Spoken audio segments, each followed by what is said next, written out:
Tibet, Tibet, Tibet. What? Oh, there we go. Top of the morning, everybody. Forgot to turn on the old microphone.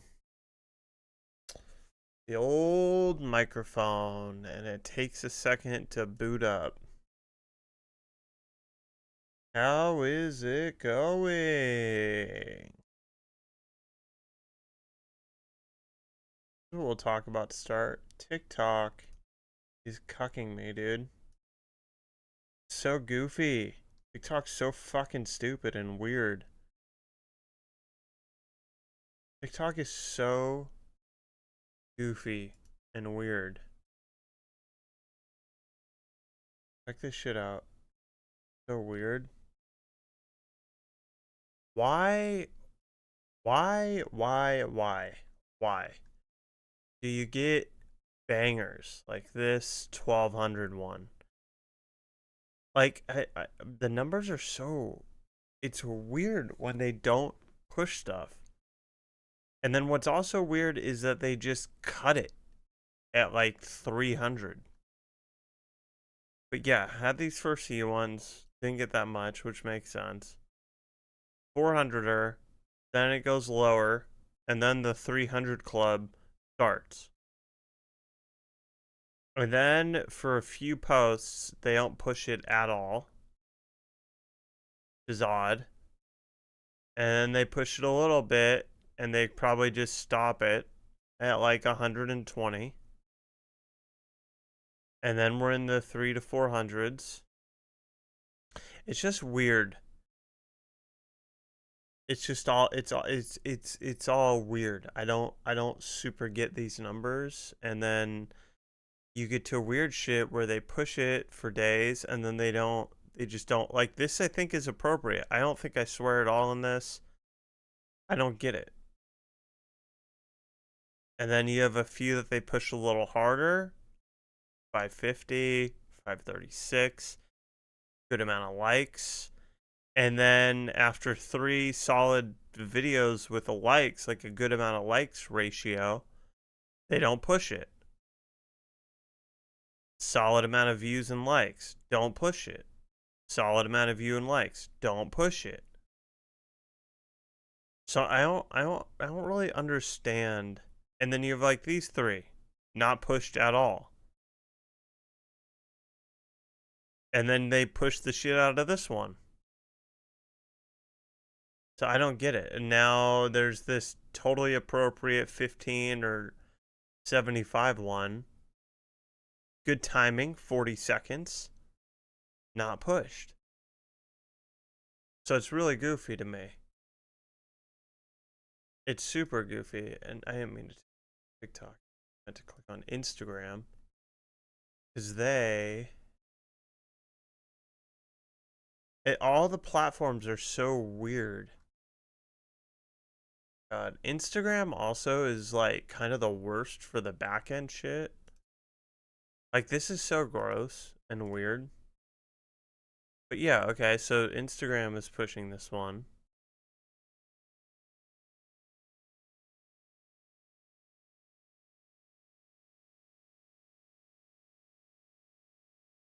It's all odd. And then what's YouTube doing?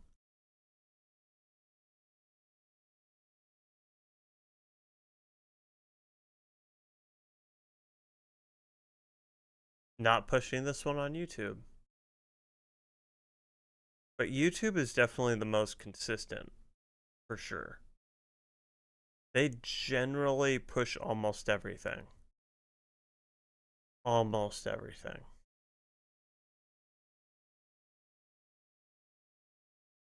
So I don't know. I don't get it. It's confusing.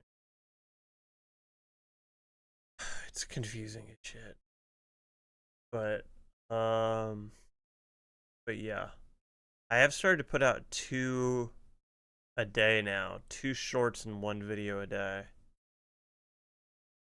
Just really pushing it. Excuse me. Really pushing it. Let's play some games. And actually, you know what? Right before we get into the games, I'm gonna bury the lead here for a second. No, I'm not. Let me.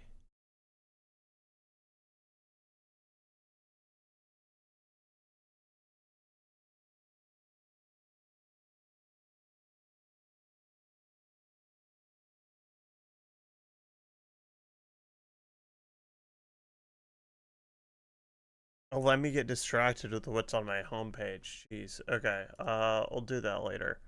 Let's get into some games. Here's title shot. What is this movie? The Hitchhiker's Guide to the Galaxy.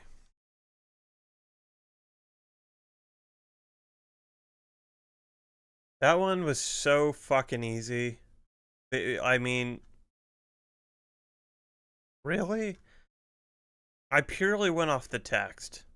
That was so easy and short and like I don't know.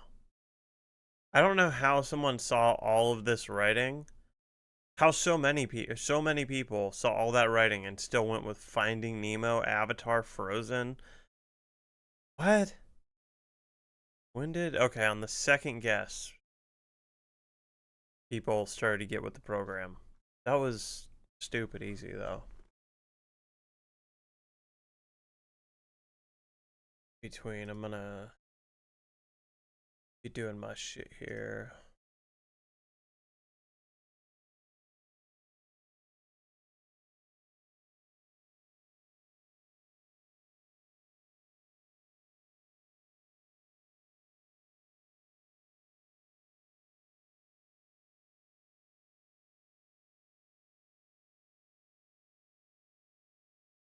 Okay, that was dumb easy.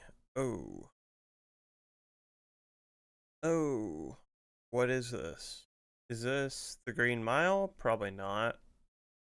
Looks almost too new and high definition. Could be wrong. What is this?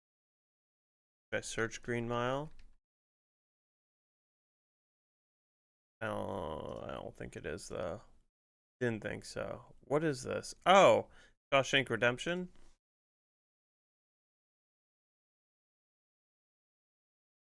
No, what the fuck? I don't know this movie. You got any ideas? Chat now? Yeah, this scene definitely struck me as Shawshank.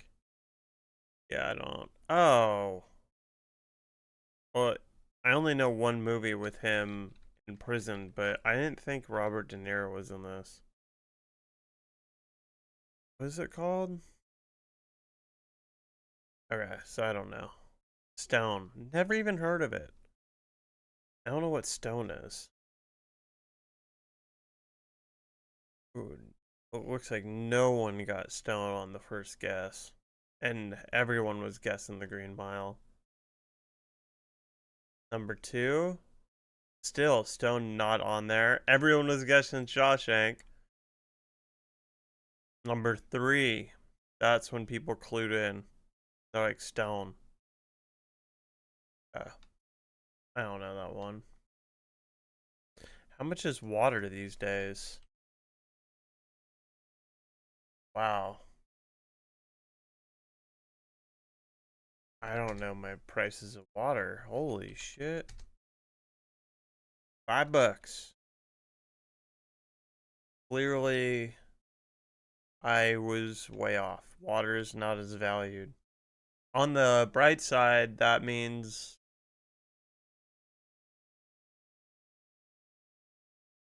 we're not entering the dust years. Dude, you know what's crazy? These headphones are fucking massive.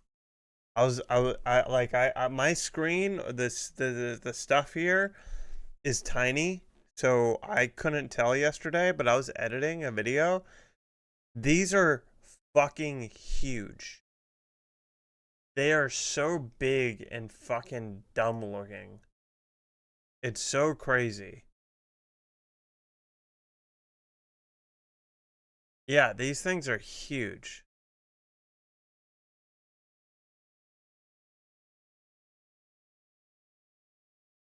What's going on? Oh, okay. That's funny. An endless loop. Yeah, they are massive. Really, really comfortable though. Stupid comfortable. So extra. What is that? So extra.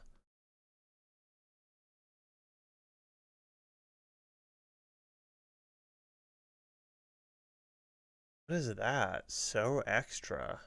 Sharp. Not sharp.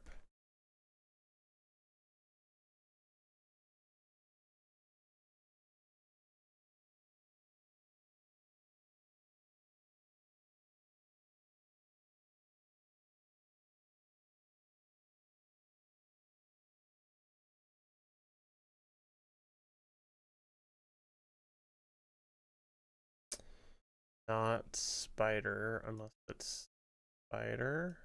No.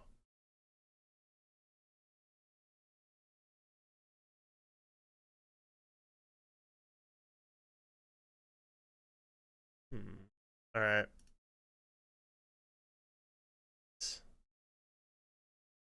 I guess, okay, extra keys.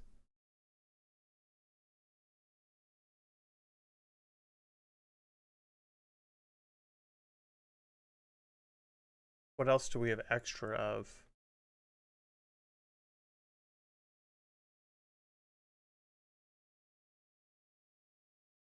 I think like share,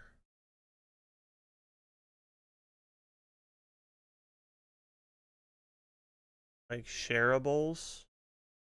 Trying to think of what the main word is going to be here. Maybe shareables or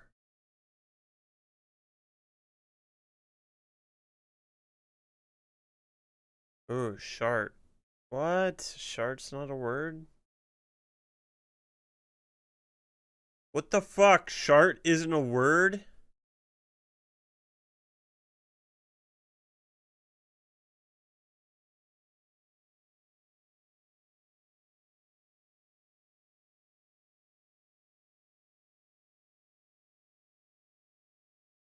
Tons. Tons.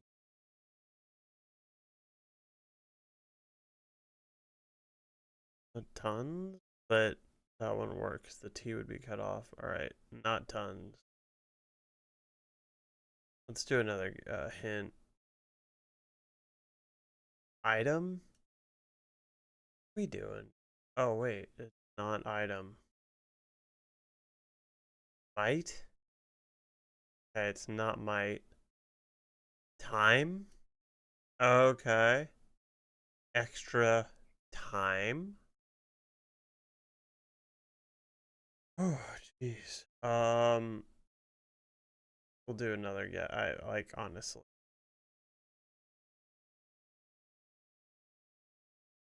Hands, extra hands. Ugh. Okay, all of these are kind of somewhat making sense, but app parts, extra parts.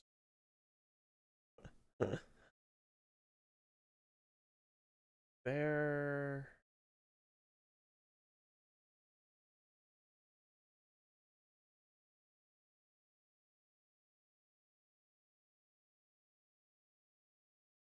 Spare change. How can we spell change? Change. Spare room. Nice. Come on, bitch. Spare room. Oh.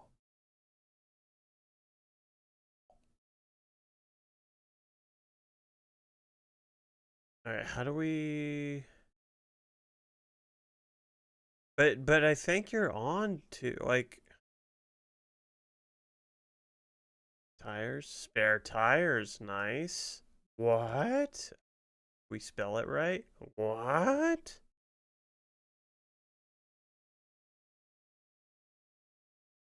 I really thought like room makes sense. So what do we got? A blank room. I would think it would be spare room.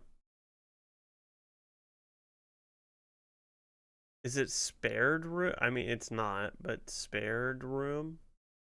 No. Bees. We always got more bees. Spare bedroom? I know that's a lot.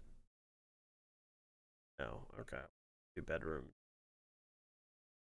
Okay. Spare bedroom. So, okay. So spare.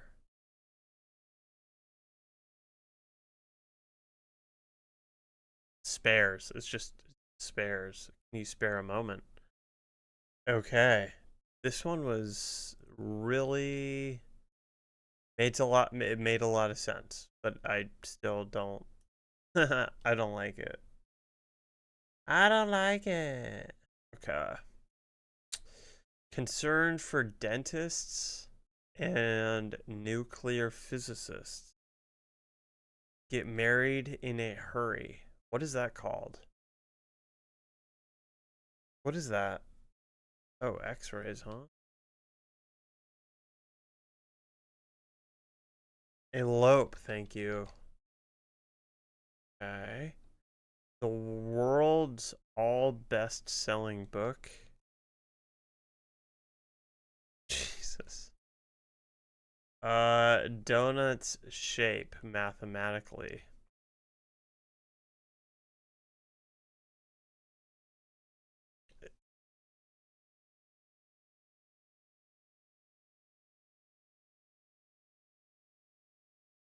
Can we do it all on just the cross? I don't know. A lot of these things going down don't make any fucking sense. Okay.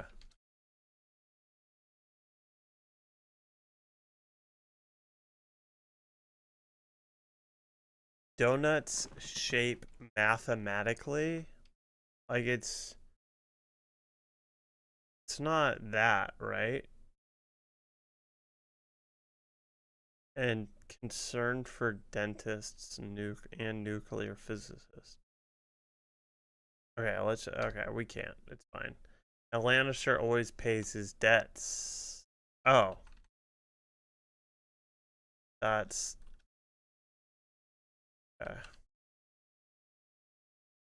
I like that you were just being quiet and like he'll figure this shit out when he gets there. Oh wait, you put it in the chat. Never mind. Okay. P Elliot. Come on, bitch. Hisser with a hood.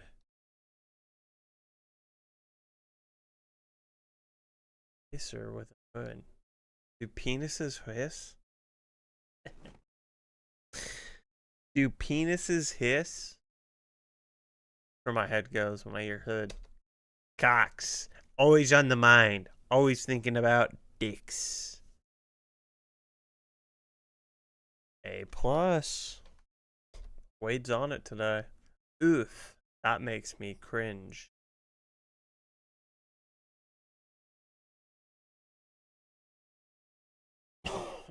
Weak?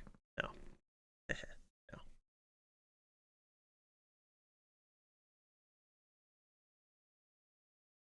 Okay, maybe we can get these now. Secret collection. How about that? How about this one? Donuts shape mathematically.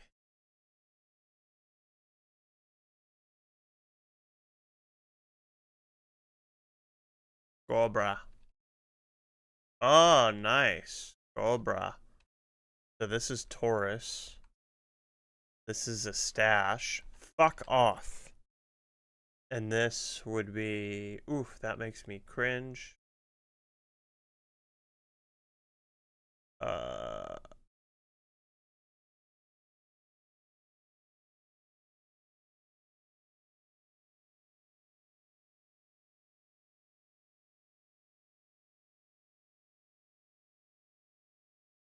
I don't even know. I don't even know if, like... am I retarded? Yeah, okay, because this all makes sense.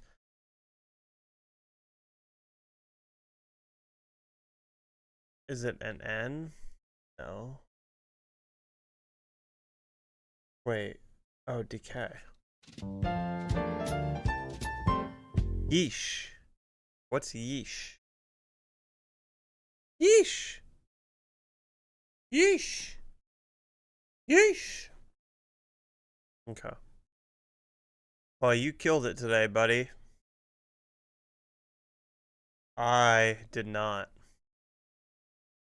Flying key, carpenter bench, pin, candy, major thing, mirror, legend, affair, code, scale, password, walker, locker, relations, key, locker, code, pin. Fuck. Password.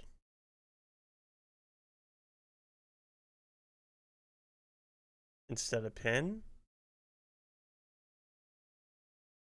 Whoa, password instead of locker? Duh. I knew that. Duh. Duh. Filing?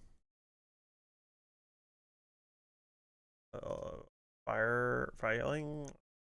Maybe not.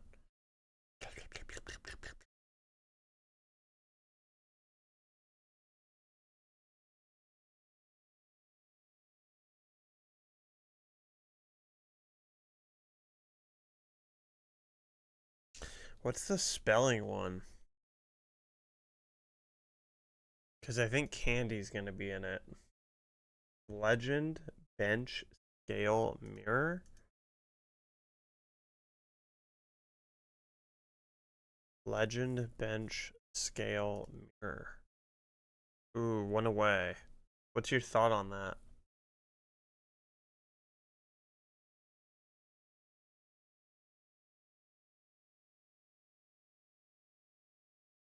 Maybe a locker instead of gym stuff seen in a locker room.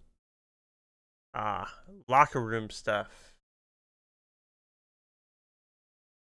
You were on it, just not for the reason you thought you were. But maybe like carpenter legend. I don't know. Now we're definitely gonna need to do the spelling bit. Like, oh, fling. I don't know.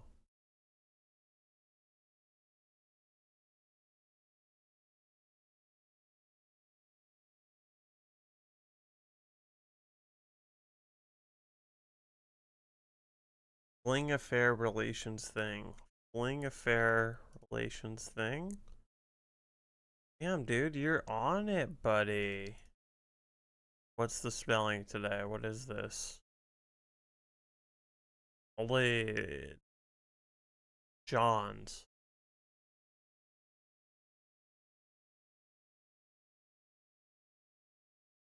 What? Oh, John Candy. John Carpenter. John Legend. John Major? Who's John Major? What does that mean?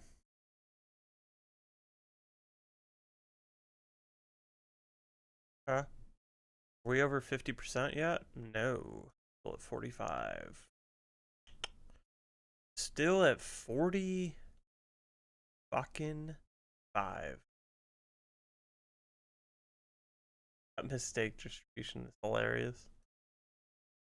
Oh, that's not too good.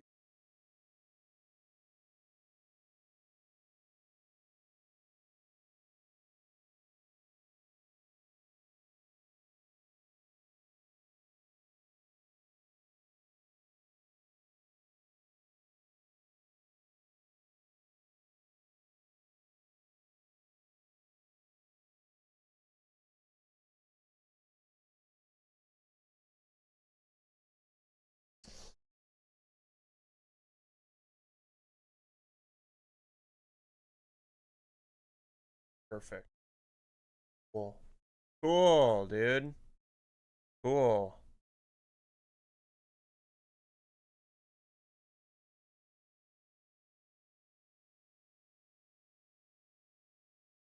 Why would I shorten that? Fucking weird. Because I was doing a game review this weekend. Um, Forgot to change the background. We'll just do the regular background. Did a game review of The Stick of Truth.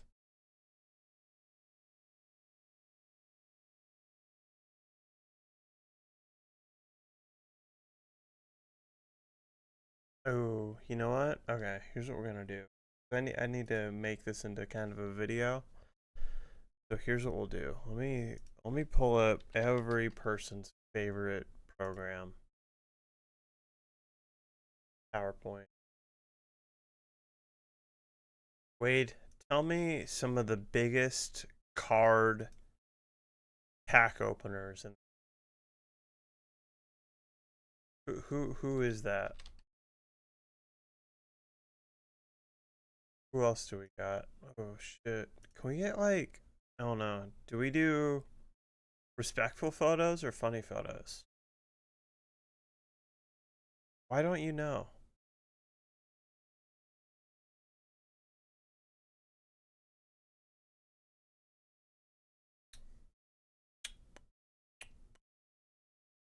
Oh, you know what?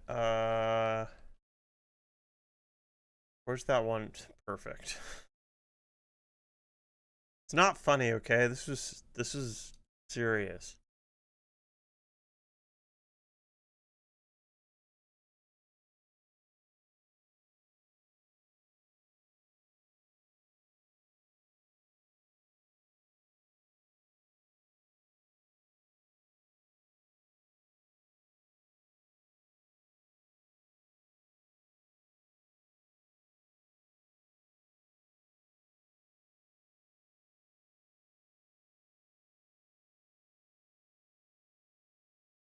Right?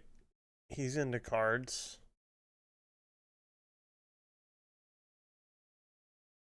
I like Steve Aoki. I imagine I would like Logan Paul if I met him in person. Seems fun and chill.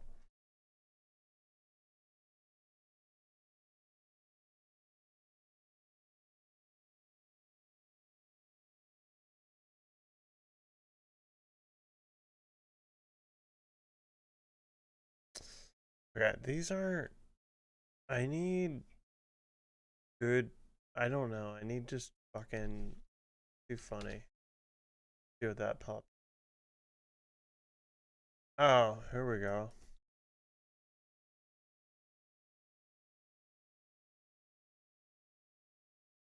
Is there not a picture of him with pigtails?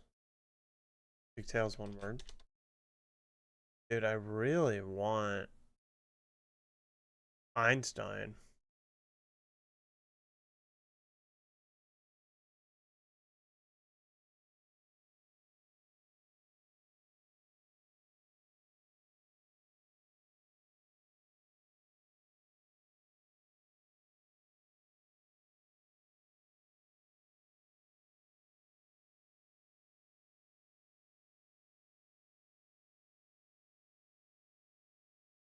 Okay, I guess Steve Aoki only takes dope photos.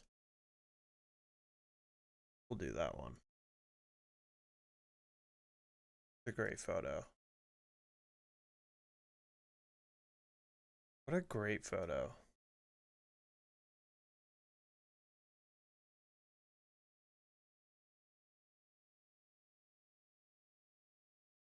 Why did I type that?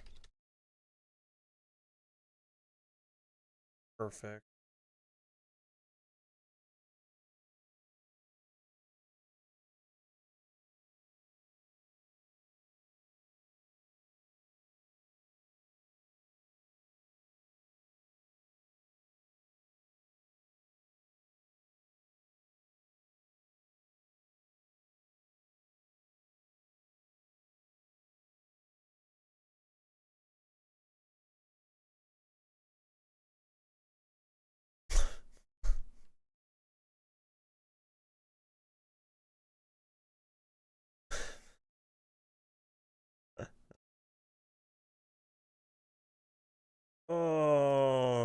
Okay.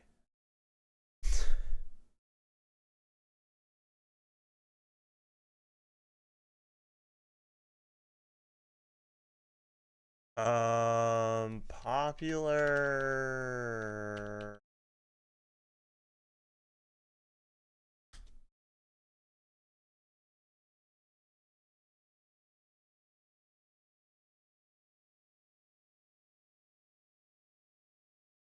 I don't know. How do you even search that? Popular trading card game opener? Like, what do you popular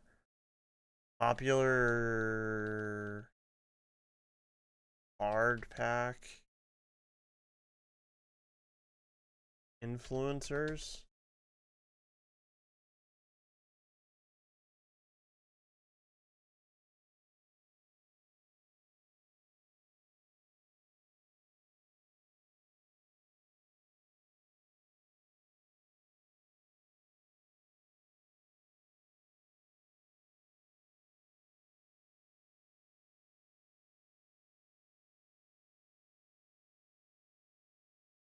Now that I'm going down this list, what's up, dog? Welcome, welcome, welcome. Oh, yeah, you reminded me. Send me something in the Discord. Something to watch.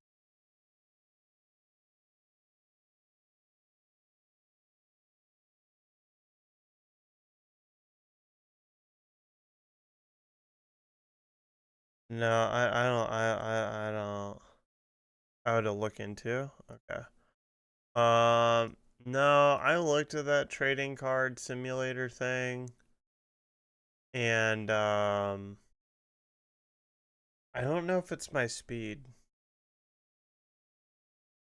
I don't know if it's really my speed. It's a little bit too slow-ish.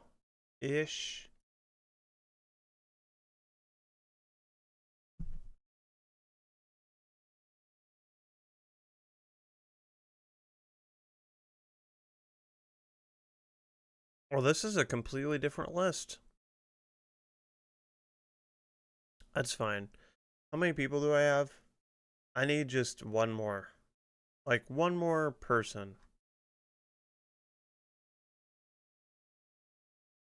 And, like, I could even remove Big Puffer off there, but there is a world where Big Puffer gets wind of this dumbass list and that I picked that photo for him. So we're gonna leave Big Puffer in there. It would probably be good if I knew the human being. Right? For this video we're trying to do. If anyone knows any popular trading card game pack opener, you let me know.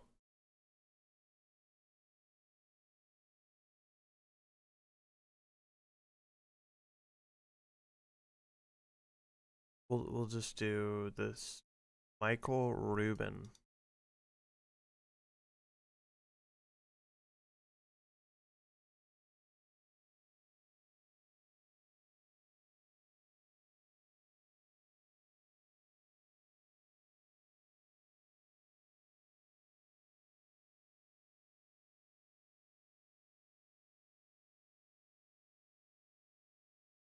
I don't know if I want to do Michael Rubin anymore.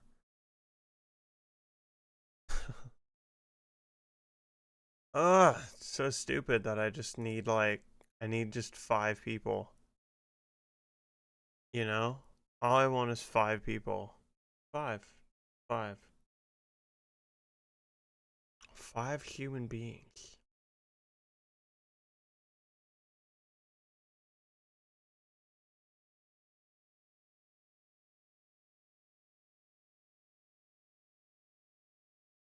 This person.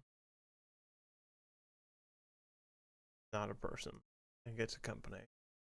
This is every single of Pokemon cards ever made. It's taken me over 6 months and over $30,000. Perfect. PokeRev. We found it. We found PokeRev.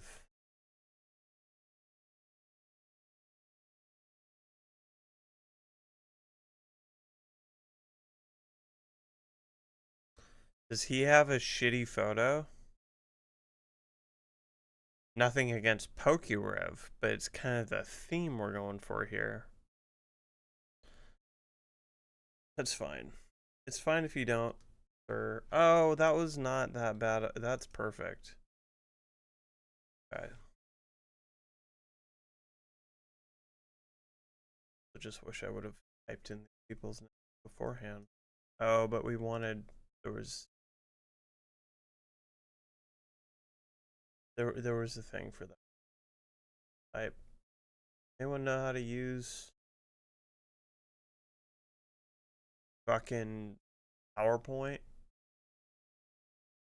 Insert text box.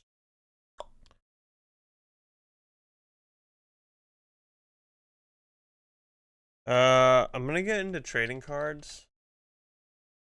So,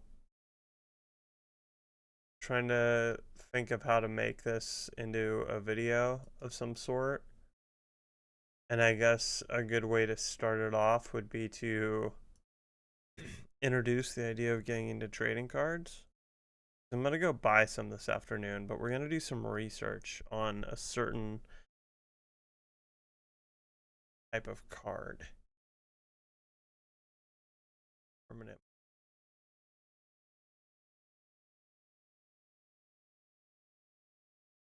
That looks great. That looks really good.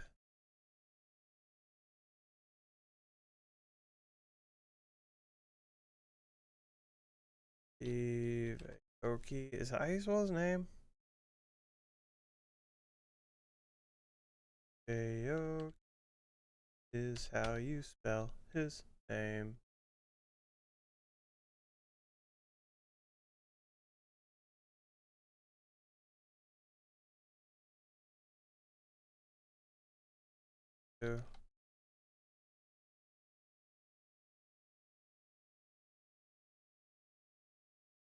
Classic my fashion. I am gonna leave it with the R down.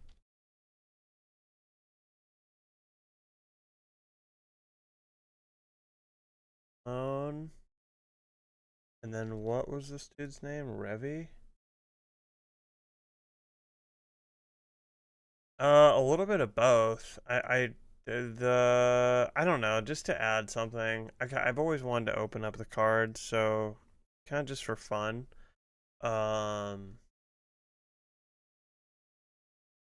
But if we stumble upon, I'm doing Garbage Pail Kids, so yeah.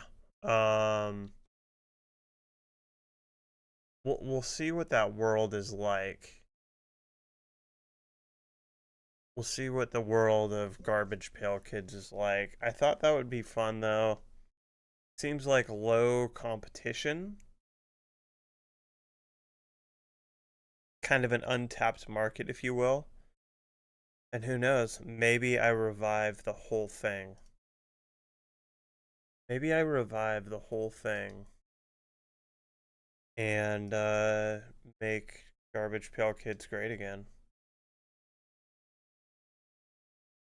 Let's see. Post that. I'm gonna just do a fucking mix of Yu-Gi-Oh!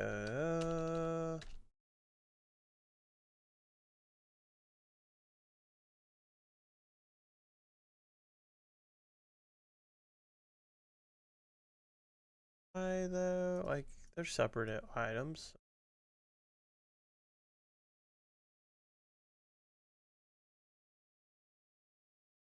Oh, it's great. Just like that. Then we'll do some magic.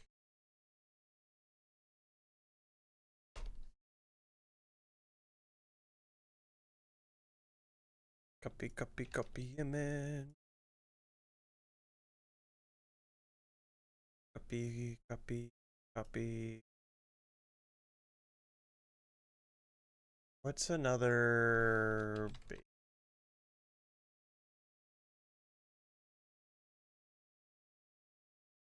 perfect?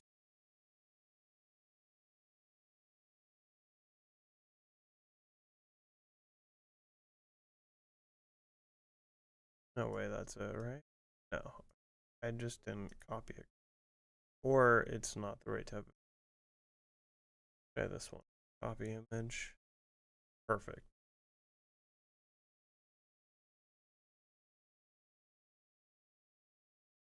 One more.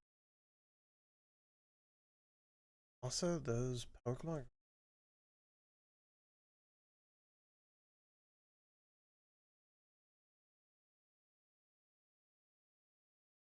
That's better.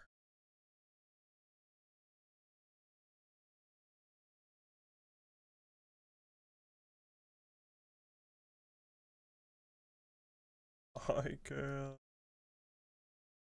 Perfect. That looks like a.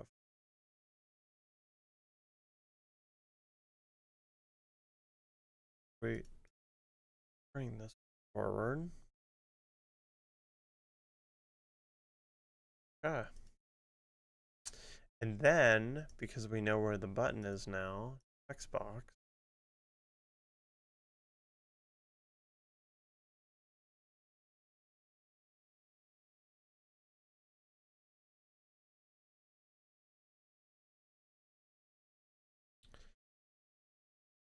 Div.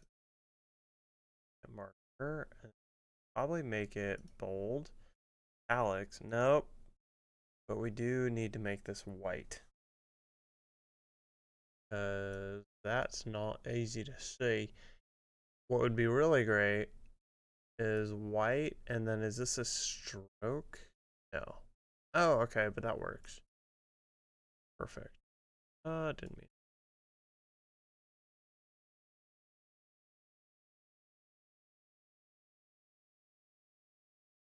Lovely.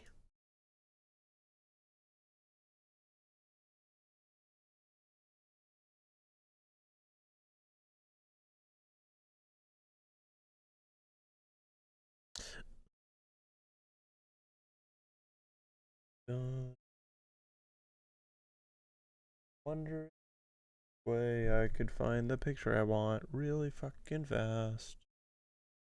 I doubt it though. But you'd be surprised. Damn it. That's not the picture I was thinking of. Obviously, I want the picture of me with an allergic reaction.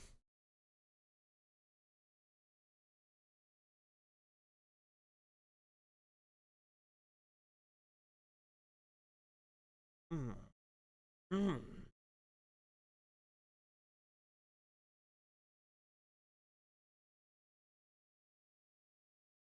I don't even know if I posted that anywhere.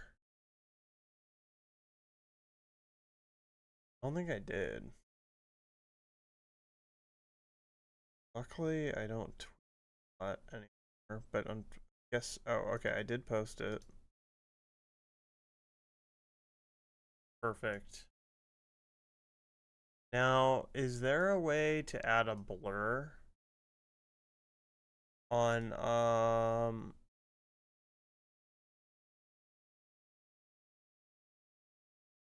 there a way to add a blur? Like inside?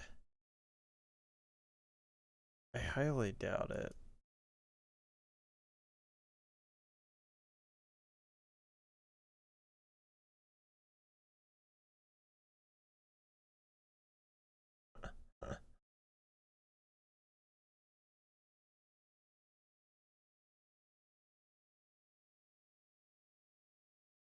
I have a lot more than I thought. Oh, okay, there's a blur. Oh, but that's like background. I think what we'll. Oh, there we go.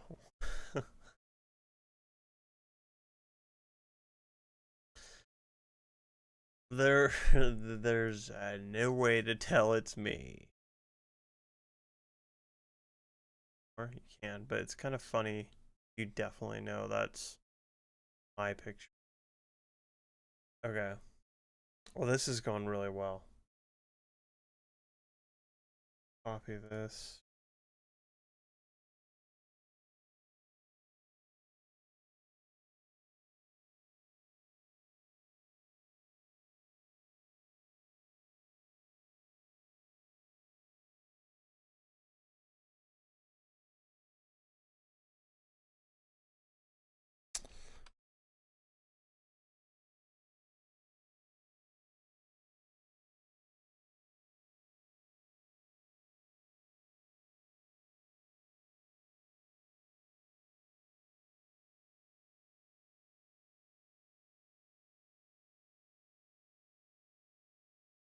Okay. That's looking pretty good. Now for the big reveal.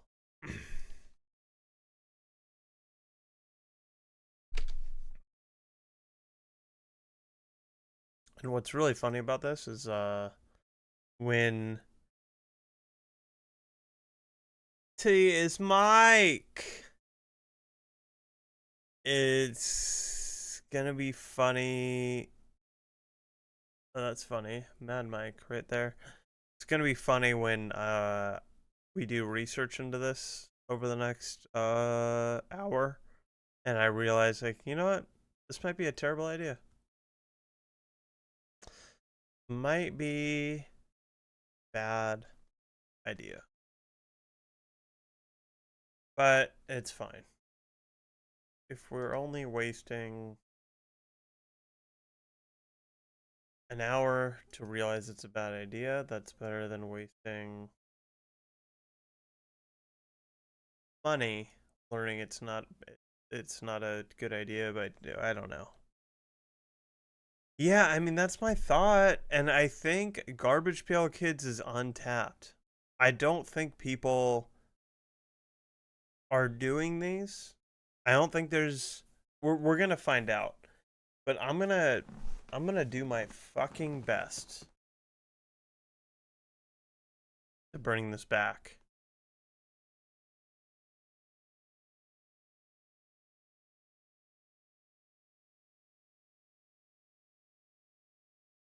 Steve Aoki first. To Post Malone second, Logan Paul, Big Puffer, and then Pokey Rev.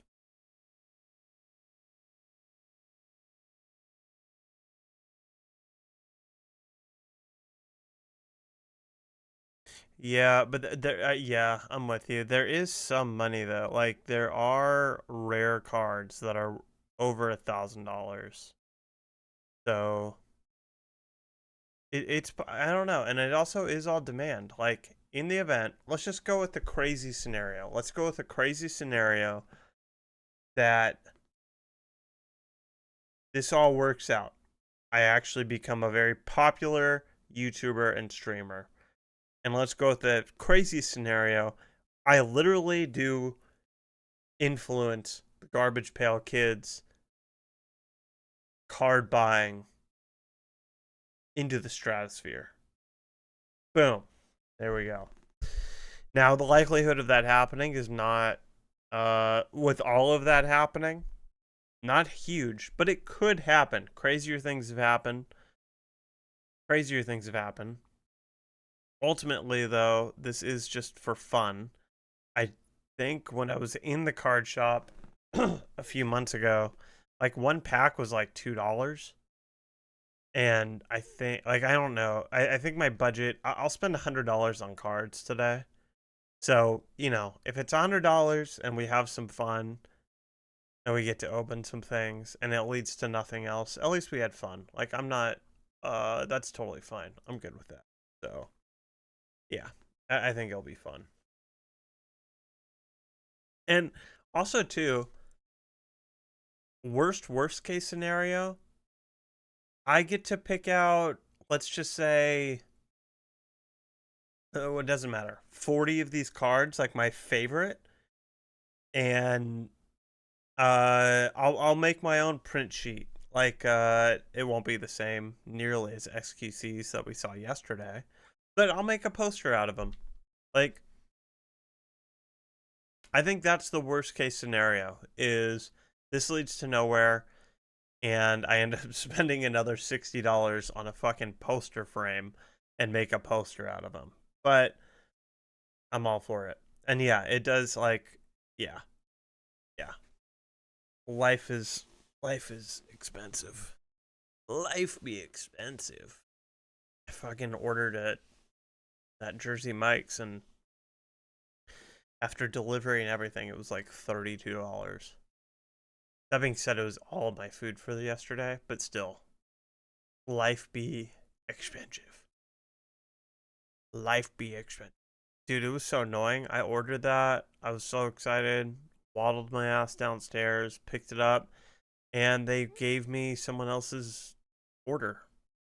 So I had to like reorder it and wait. Luckily it was super super fast, but it was annoying. But I will give credit. The other person who ordered, his name was Ryan W. So, you know, not the worst mix up there.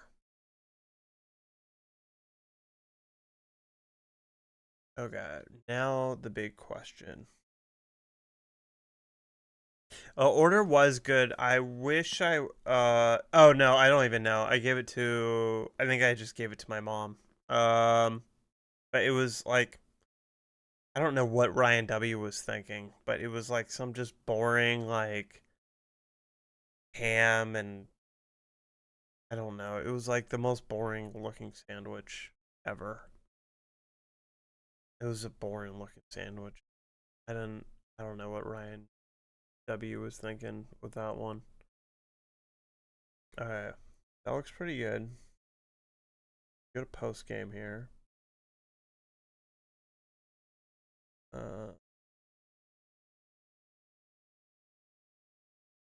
Leave that on. The title. Oh, this table, not title.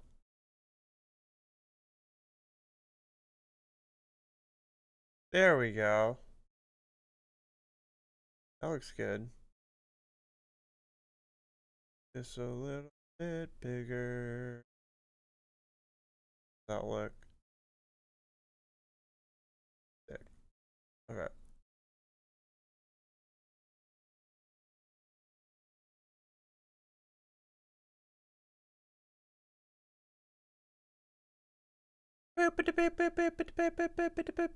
Breaking. Hello, hey, well, welcome to the video. What's up? Oh, fuck.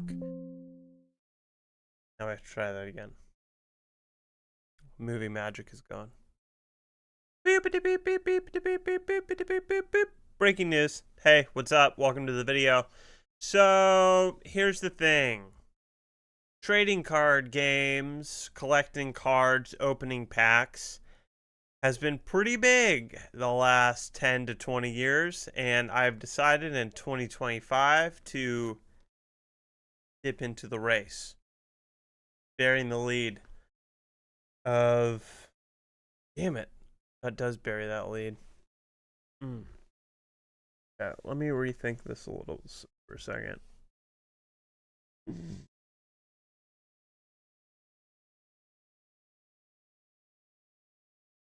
Got my good hat on today too. My banana hat. Great day.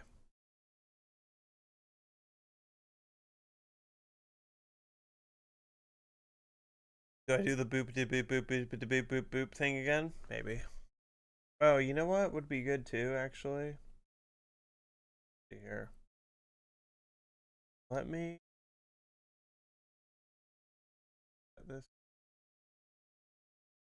fucking see it. Yeah.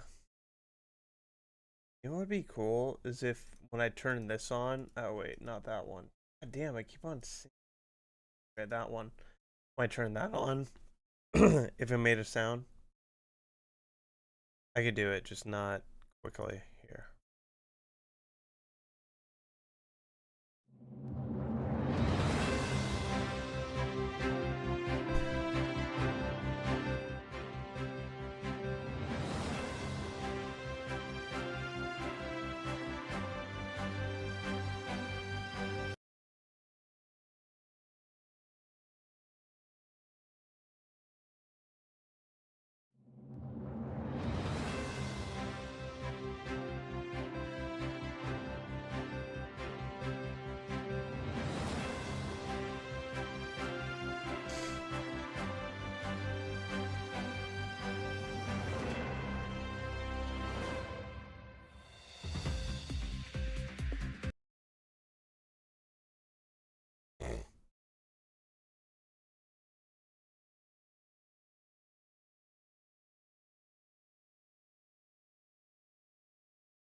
God, I really do want to play all 3 minutes of it, but yeah, I think that would kill the fucking video immediately.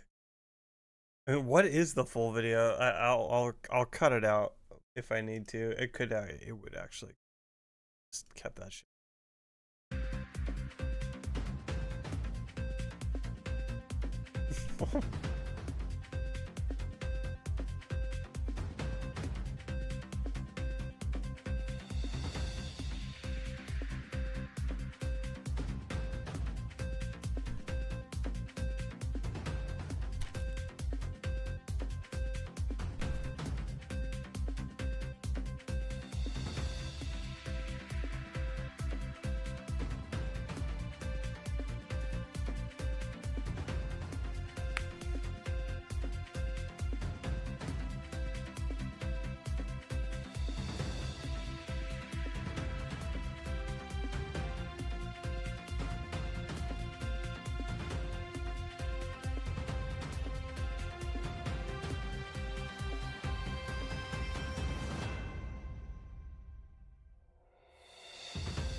That's right. We have breaking news. Welcome to the video.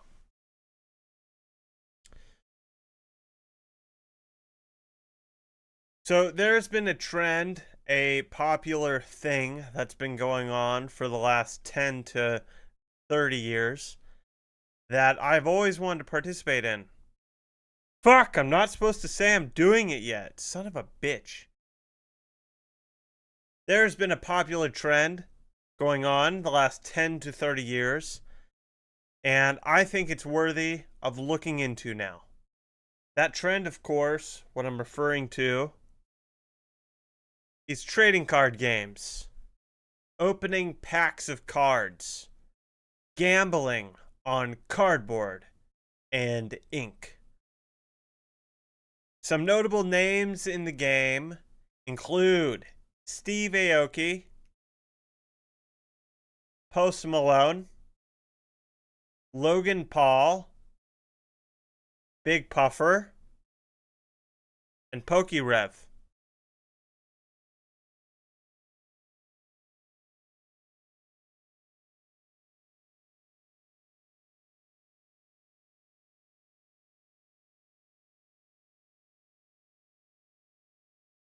But why we're making this special announcement is there's a new hat in the ring. Someone new to the game. Someone who's ready to dip their toes in the trading card games. And that is none other than, drumroll please, in the post edit. Thank you. Ismic. Me. That's me. It's an aloe vera reaction that is not AI. This was taken before you even knew what AI was.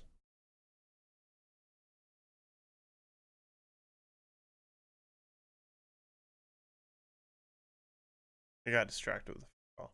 Yes, I am entering into the ring of trading card games. And you might be sitting at home wondering, what game is he choosing to play or buy cards of and never play? Whatever. What cards is he going to buy? You also might not be saying that because the title of the video probably gives it away, and that's fine. Garbage Pail Kids. Yes. Yes, Garbage Pail Kids. I believe this is an untapped market. I think people know about it and they giggle at the cards, but they don't understand the true potential lying in your local shops of cards and other things. So, later today, I will be waddling my ass down to a card store and purchasing as many Garbage Pail Kids cards as $100 can buy me. Roll the footage. I don't know if there's going to be footage, but that's there now if there's going to be. What we're going to do on stream today, though, is to learn about this. We're going to learn if this is a good idea or not before we do it, and then we're probably still going to do it. Well, yeah, get into that. That was good. That was fun. Maybe I should save this. Garbage Pail Kid. And let's get really ambitious. We're going to make its own folder. Not even in a day. It's going to be its own folder. How serious I'm taking this. What was your link? sameadaycostco.com.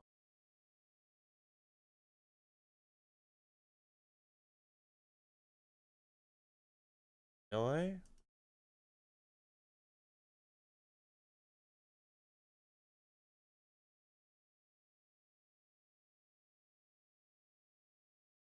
Are you just giving me shopping lore, or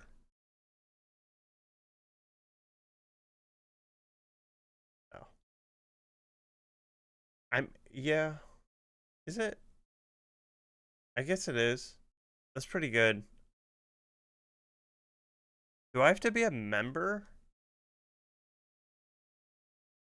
That is really fast. Can I order hot dogs, dude? I'd order, how many hot dogs? How many Costco hot dogs can I buy? Damn it. I don't think they're doing, can't buy fresh food. I would 1000% buy Costco hot dogs if I could. Dude, I'd buy $35 worth of hot dogs. I guess I'm not a huge I don't really shop at Costco that much. I normally shop at like HEB.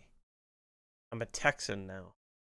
I can only support Texas things now that I'm a Texan.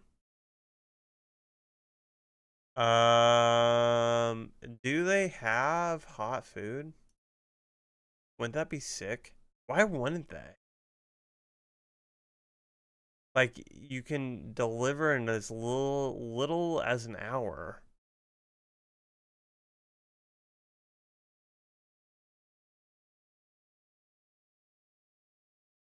But you can't walk over to the hot food shit.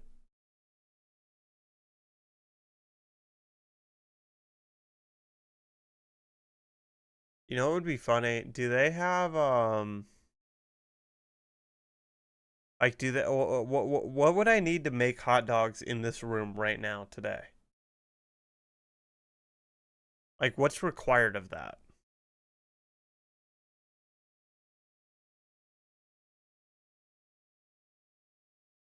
What would I need? Okay, not a George Foreman grill. Wait, I'm not trying to die from things. Well, okay, what? I need a hot plate.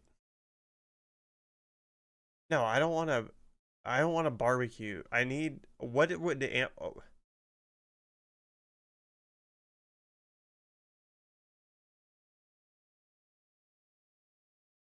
What device that Costco might have would I purchase that I could plug in here? Perfect. Induction stove. Thank you. Stove. Type in induction.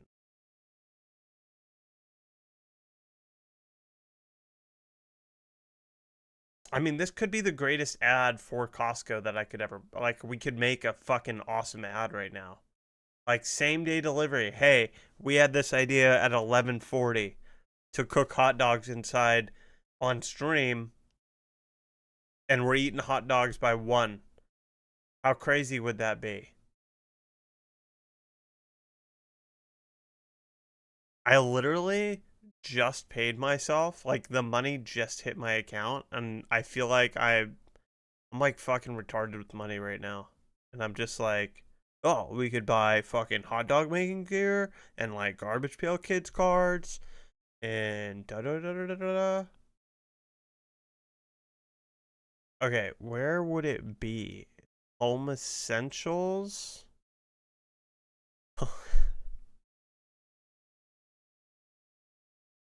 I mean, they have an air fryer.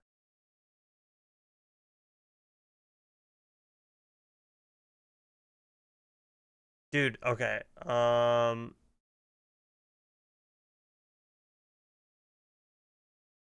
don't want to spoil anything, Wade. Okay?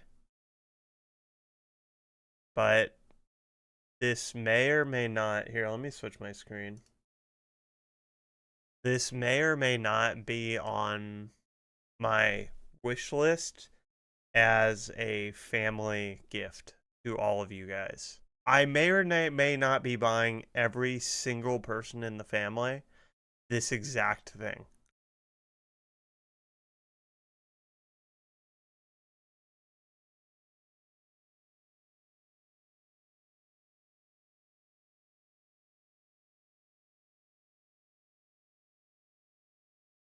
Maybe I might be on a different wish list. They're all just fucking dumb books.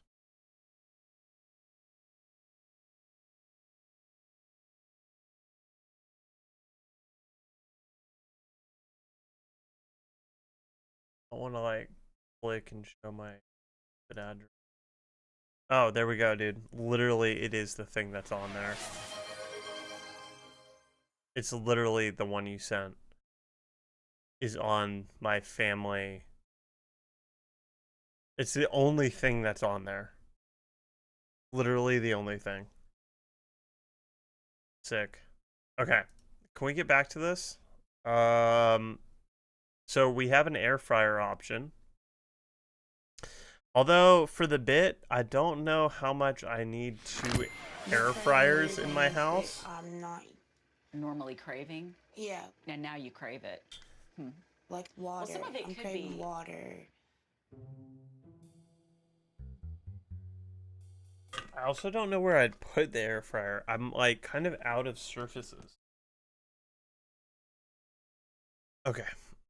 We must not worry about such things like where to put it and what to do and all that shit. We can, where there's a will, there's a way. So an air fryer, where is that? This looks like I think the cheapest one, right?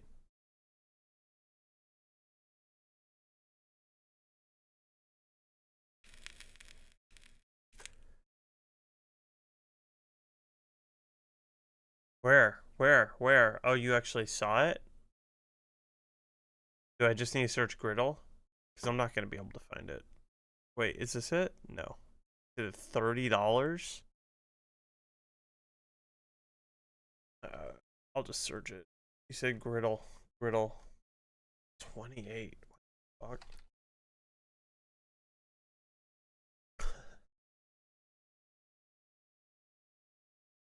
Oh, I think it's just the griddle though. Like it's not like it's just this. Yeah. Yeah. Okay, I think the cheapest we are going to be able to do is an air fryer. Let me just do a quick little air fryer. Okay, 56 is the cheapest. Looks like a pretty good air fryer.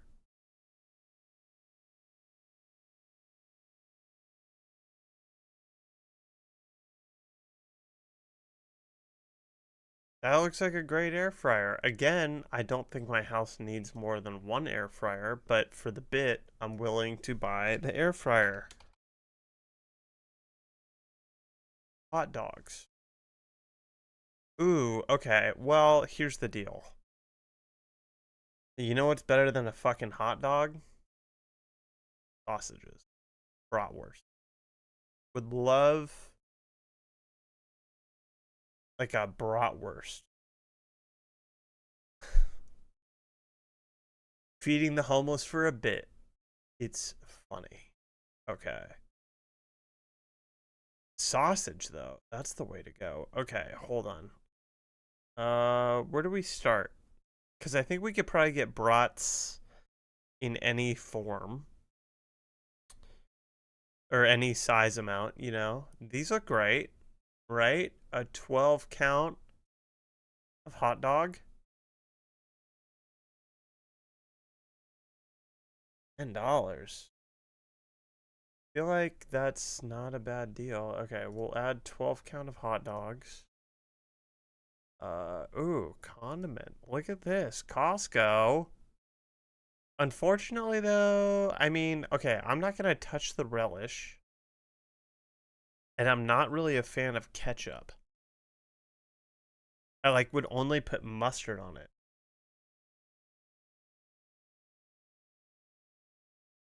Yeah, exactly. Let me pause on that because although this is a great bit, very funny, very funny. I do actually have like, uh, I did only like I'm this is and your guys's Prime subs, although appreciated. I'm gonna need like 50 of them to fucking pay for this one order. Okay, bratwurst. I mean, these look like great brats, right? Can I now? Can you cook brats? I can't fucking see this. Can you cook this in an air fryer? Right? Kind of. Grill, stovetop, or broil? Is it safe? It would probably be fine, right? I wish. Okay, this isn't gonna be better quality. It'll be a little. Um.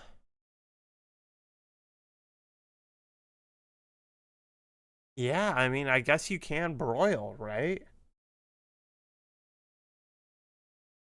Yeah, it is gonna stink, huh? It's gonna reek of fucking sausage.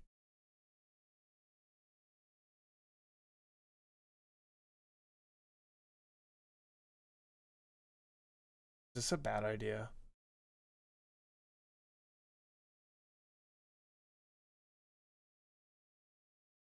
Do I have I have a window right in front of me. I mean I can air it. I can air it out. People cook in rooms, right?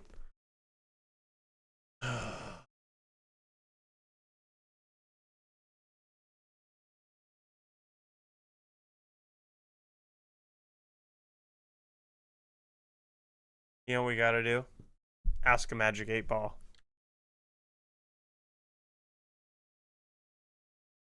What would be really funny is buying a Magic 8 Ball on Costco to ask if this was a good idea or not. Okay.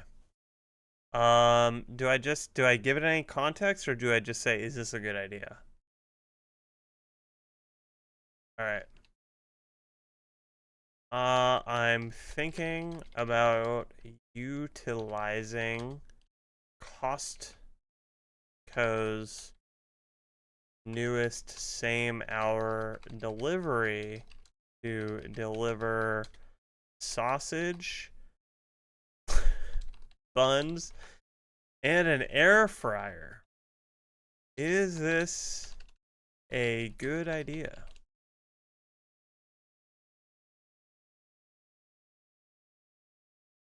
It said yes.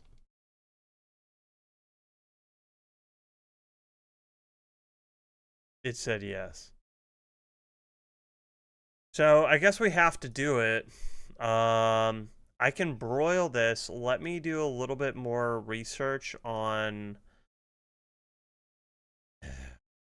Let me do a little bit more research on sausage.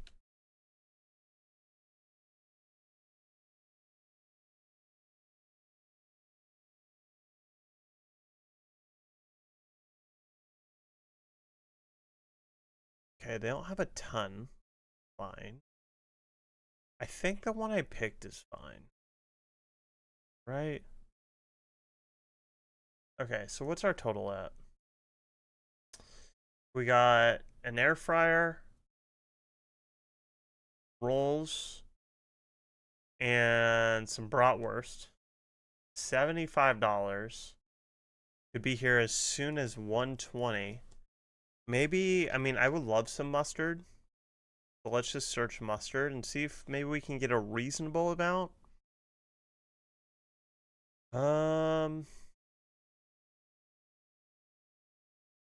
Which I don't think reasonable amount exists at Costco, especially for a single man or woman, single person.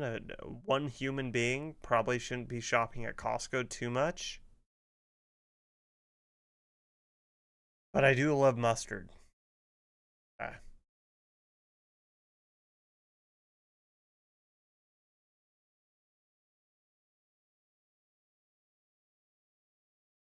Okay. Let me go to just chatting. This is okay, don't buy anything else. We're already spending $80 we weren't planning on. I need to create an account. Send that verification code.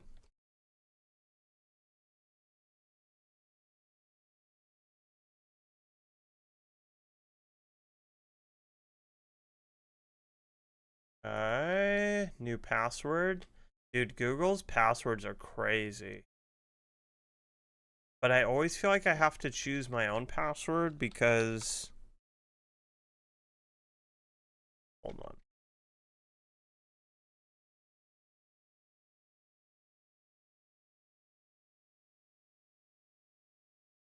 Because when I want to go mobile, I would have to go mobile. Now, I don't need to sign up for a membership, right? Fuck.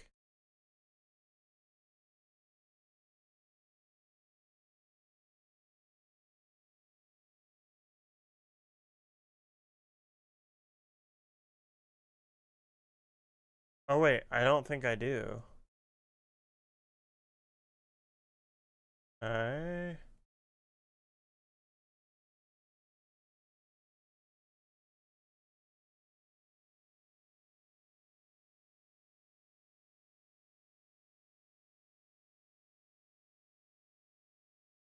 But I don't get it.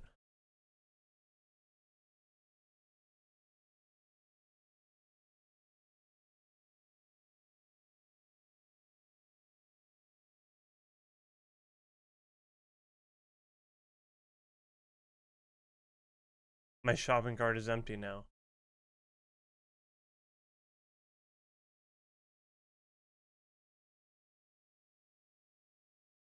Okay, Costco same day. Got my 4 items. I did sign in.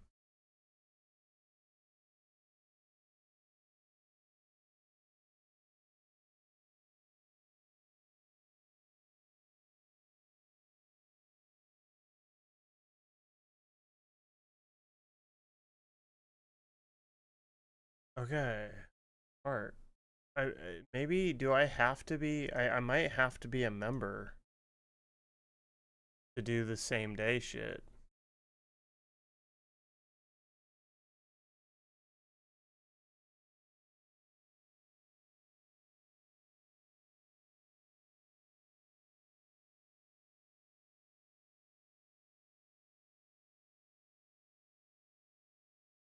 To checkout. God damn it.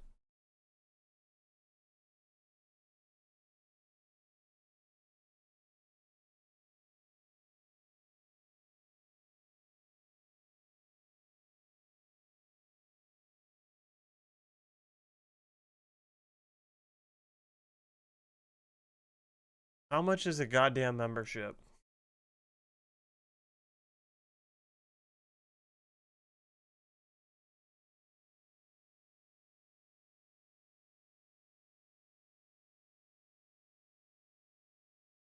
Yeah, it looks like 65 for the gold tier member.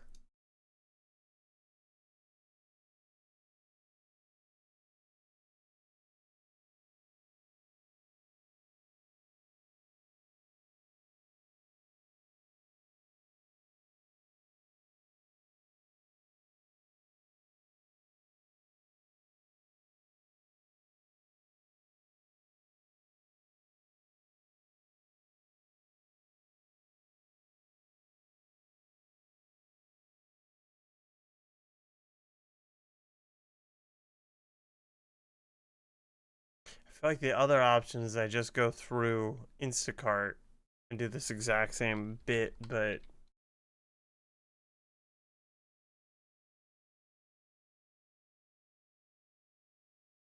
that being said, wouldn't have like that catchy of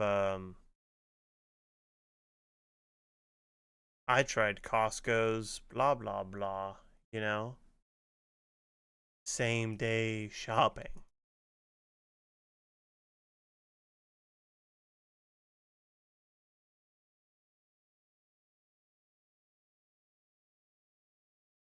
Using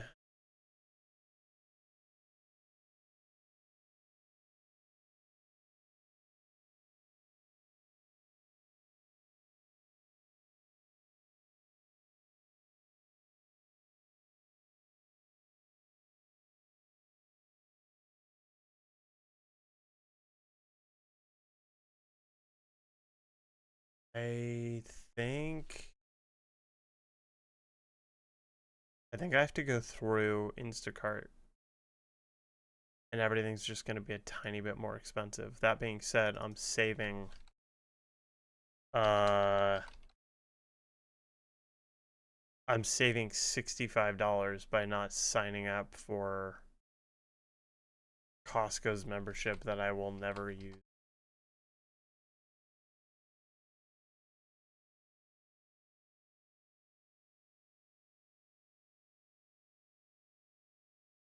Why did I have 4 items in the cart? Alright, we're gonna just pretend that we're buying this through Costco. No one has to know. Oh, I was buying the fucking mustard. I'll buy mustard. Mustard. Yeah, it's actually the only thing that was a little bit more expensive was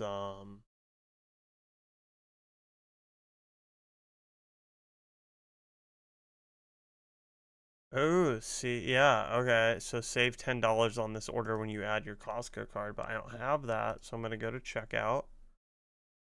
Okay. I'm not showing my address, am I? I'm not. What is the gate code?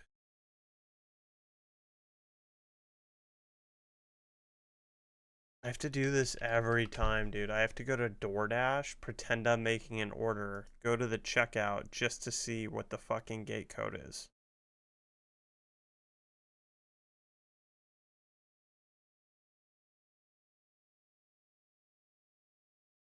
Yeah, literally. Okay.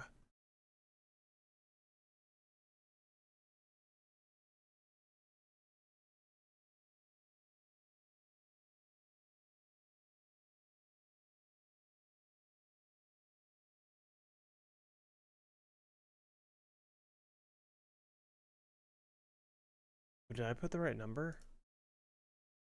Did. Remembered my own phone number. Leave at door. Wait, leave at door. That's that. Please don't knock.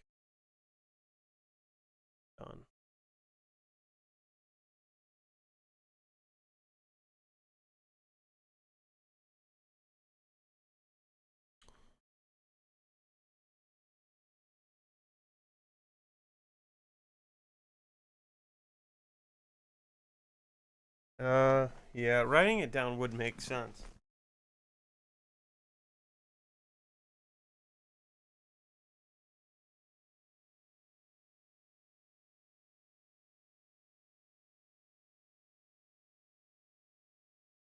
Writing it down would make a lot of sense. Okay, so for the video, I mean, a little insider knowledge for y'all. We are gonna package this up as a Costco video, but we are just using Instacart because I'm not gonna pay $65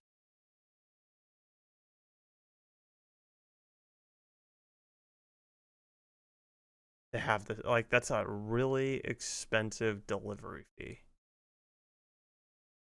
Okay, got the card on there. Got my instructions. Continue. Tip. We'll give a 10% tip. I think that's great. Okay. Placing your order. It's coming to me. I have to remember to get this off my screen before I share it again. Okay.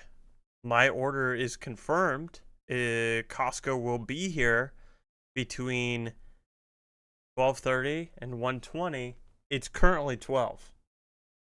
So we are going from idea, from chat message to hot dogs in like less than 2 hours.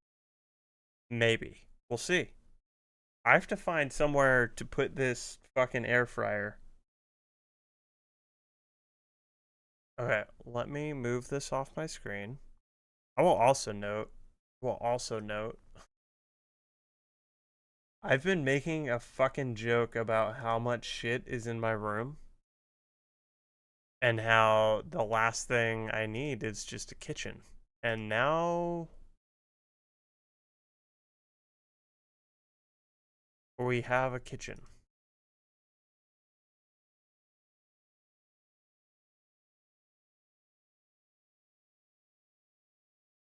Okay. Wow. What the fuck?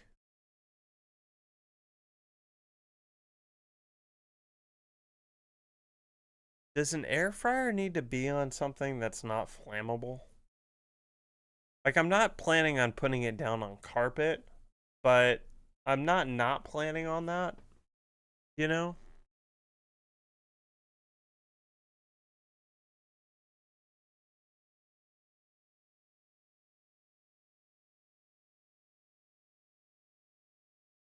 No, no, no. That sounds bad. I'm definitely not. I just clued into what I was saying. I am not gonna put the fucking air fryer on carpet. I just need to find something. No, yeah, no, we're not gonna put it on carpet. But there's a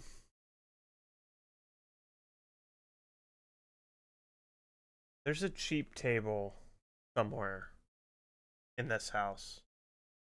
We'll find something. We'll find something when the food is coming. Where? Maybe I should download the app. All right, my order's confirmed. Costco has confirmed my order. This is so dope.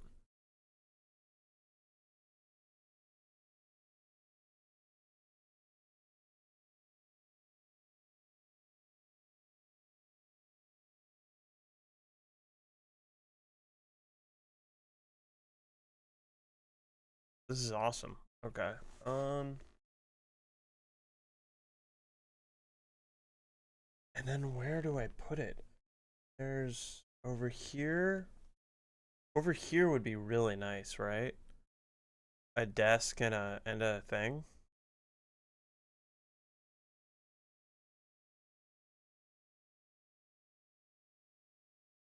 How big is this air fryer?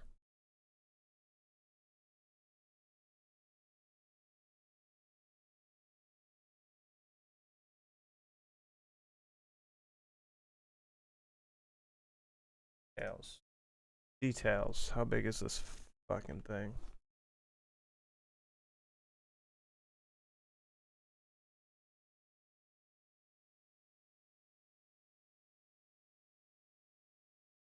Doesn't tell you. It doesn't look big though, at all. It looks actually, compared to the buttons, it looks really tiny. Here, let me actually just search it on a different website that doesn't have my personal information on it.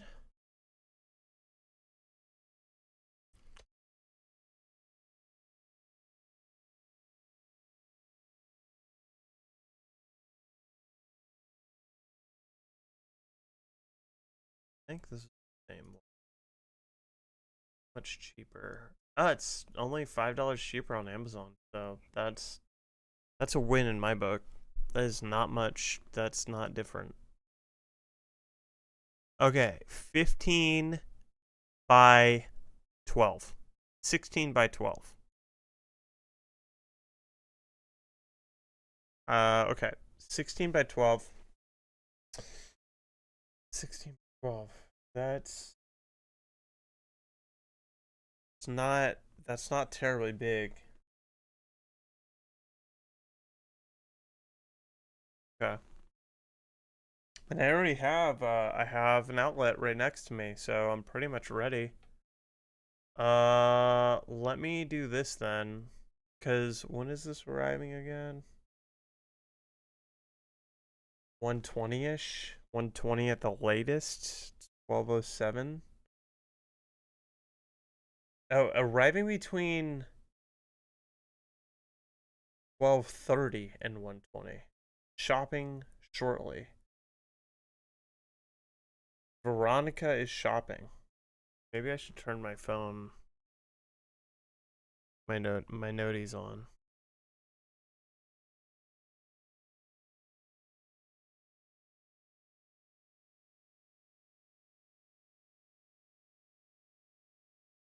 Maybe I should turn my noties on. Maybe.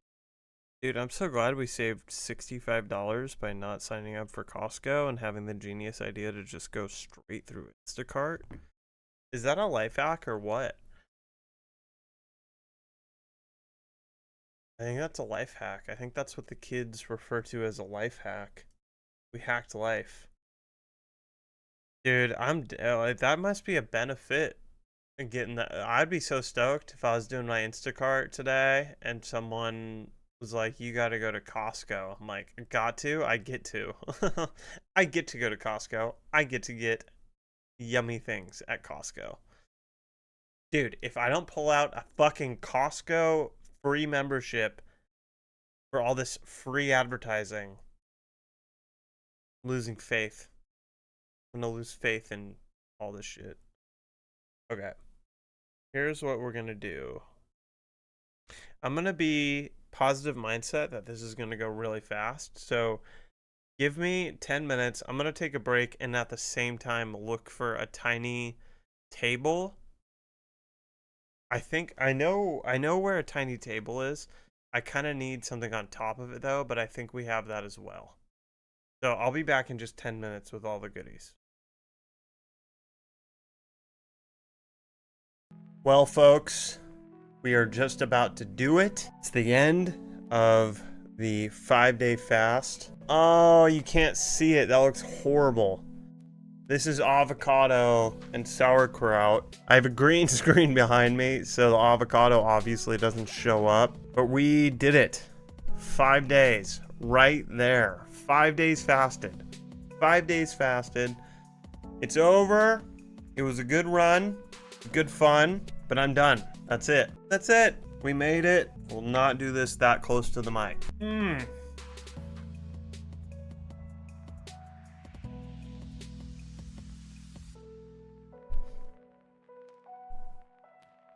Oh my god.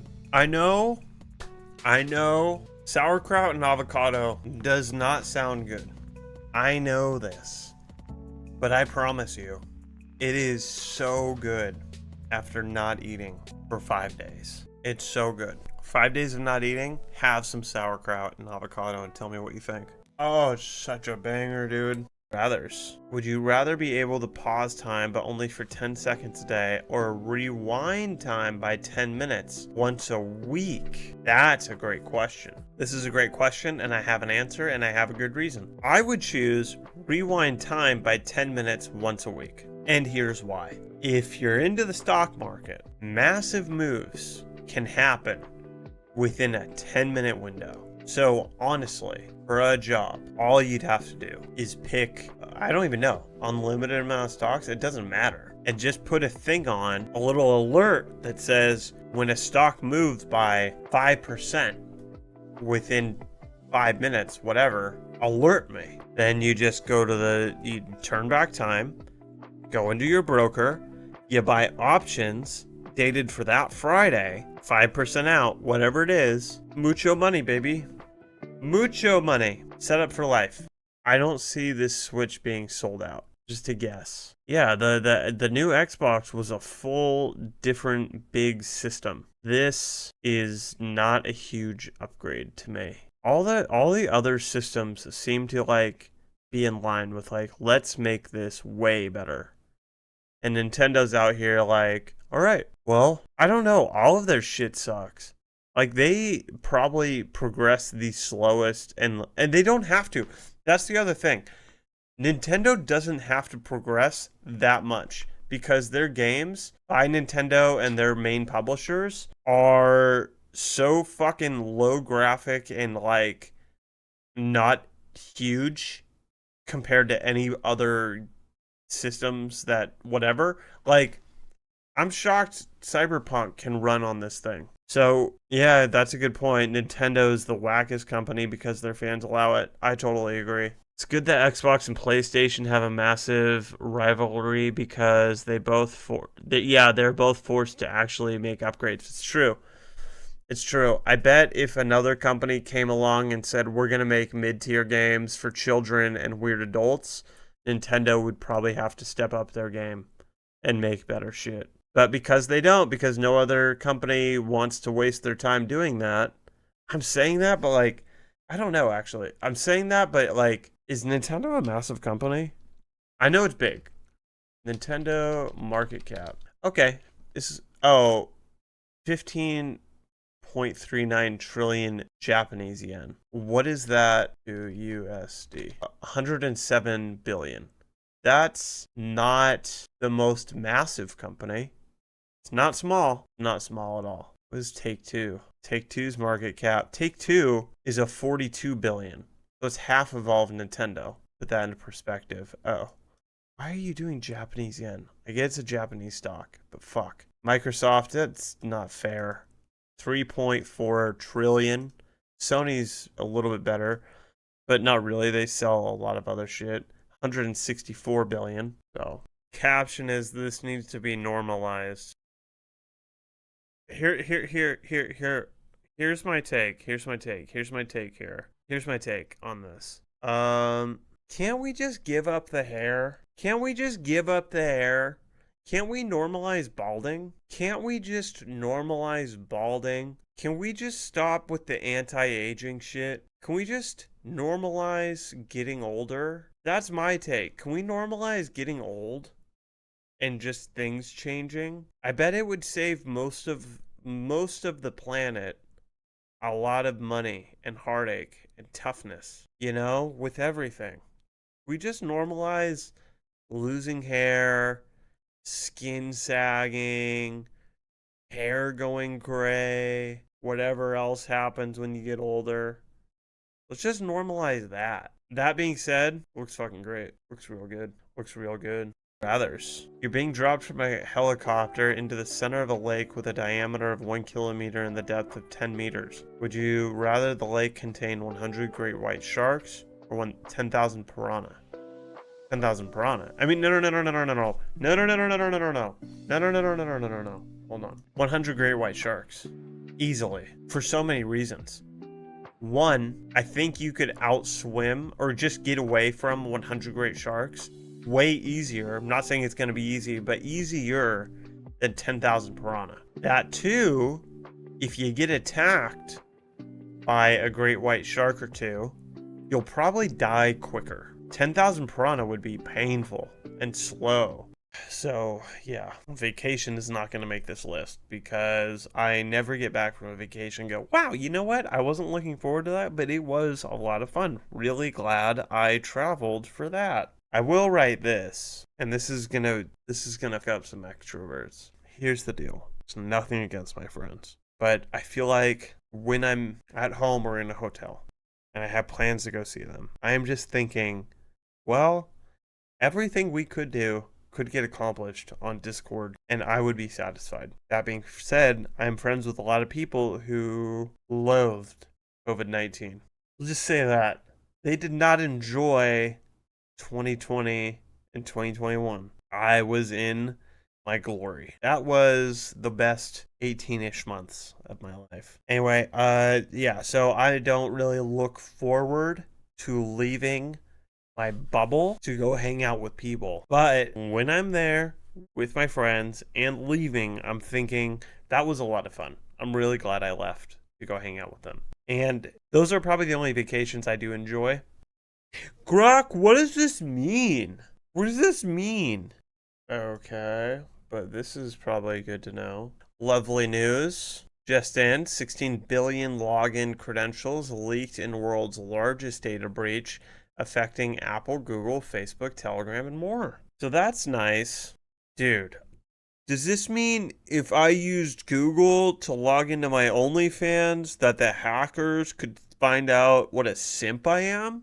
What a tapir can grasp to tapir can grasp and manipulate objects with. I can't even read and we're doing these. 3 down. What a tapper can grasp and manipulate with objects. Oh, got it. Well, isn't that for wood? So is that isn't a tapper can grasp and manipulate with objects? Oh, objects with manipulate. What a tapper can grasp and manipulate objects with. Is a tapper for trees? I thought. Be totally off on that. I feel like this one's easy. I'm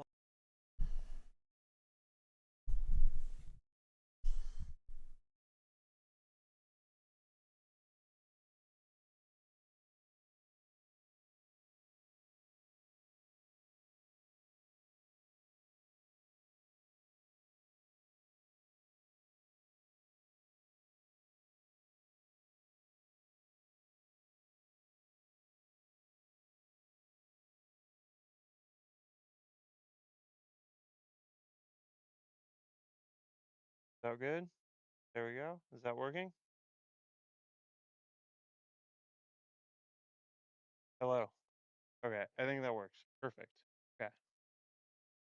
Got we got the solution. Bit quiet. That that should be better. Is that better?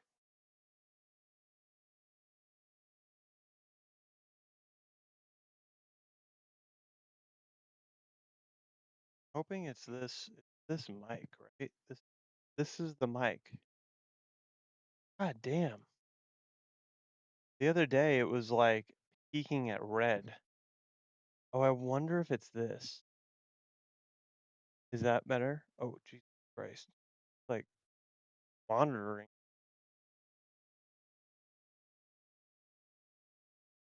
Okay, I'm on the right mic. I can now hear myself in my own mic.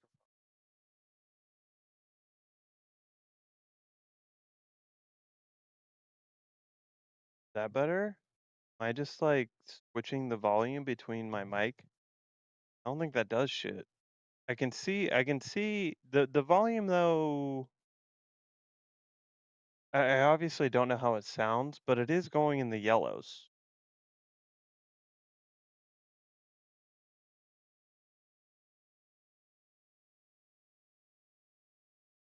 I'm gonna have to assume that's kind of working. Okay. Here's what we got. Let me make that a little bit bigger. See. Okay. We'll peak it up in post production if we need to. So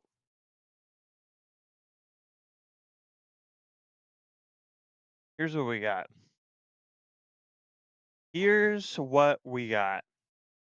I knew there was this wicker table, but I was nervous about the wickerness of it. I also grabbed this pan, but this pan is fucking gross. I don't know why I didn't check that. It's like there's still shit on it. Son of a bitch. Okay, let me go get a better pan. This is I just grabbed the thing on top and it's not good. I wonder how far this mic can actually reach. Can you move? Ooh.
Okay,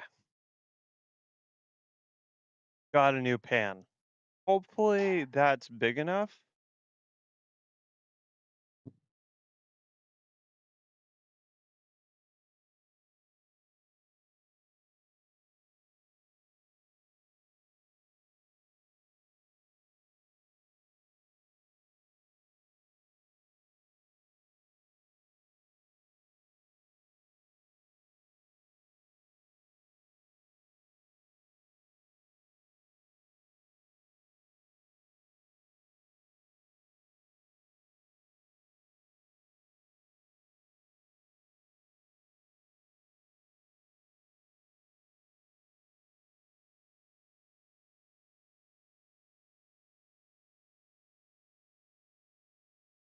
Ah, ah.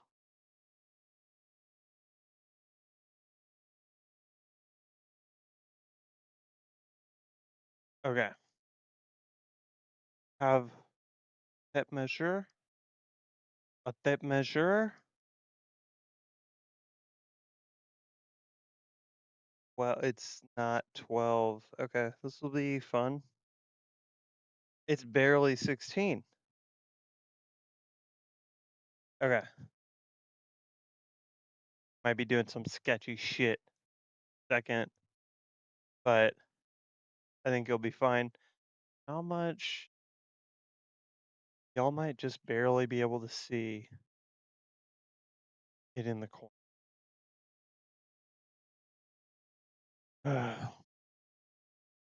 Yeah, it's fine. It's fine. It's fine. It's fine. Let's see where we're at. Heading to you soon. Updated time 12:50 to 1:02. Oh baby, on its way.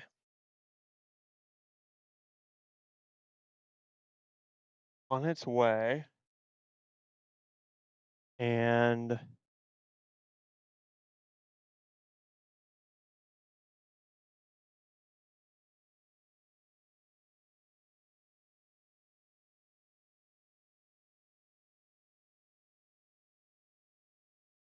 maybe when I go to pick it up downstairs, I'll see if we have a slightly bigger pan.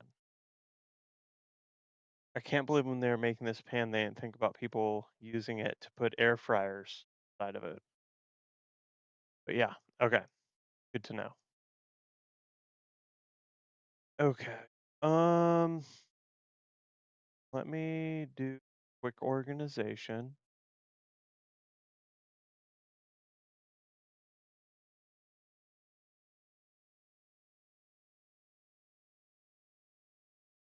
I'm gonna copy these to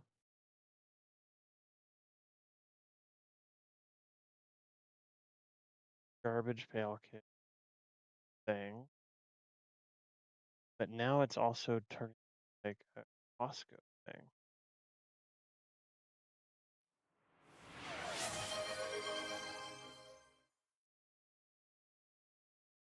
Hell yeah. The Rainforest Cafe. It is perfect. Turn into a fucking weird thing here. Alright, which one has to be? Shit. Yes. Well, this content came out of nowhere. Let's call this Costco.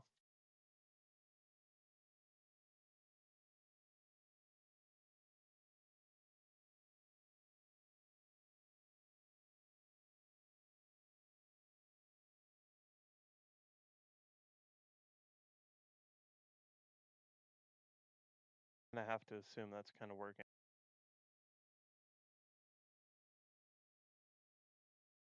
A tape measure? Oh, that sound is definitely weird. Well, it's not 12. Okay. How odd. On its way. The microphone on a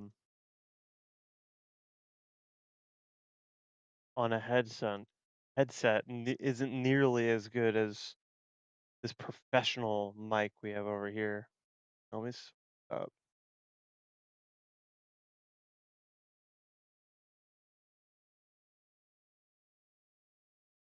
All right, that's better. That's gonna be better. Okay.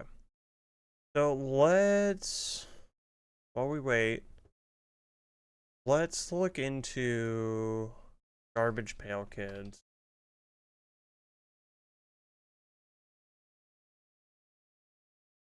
Garbage Pail Kids history.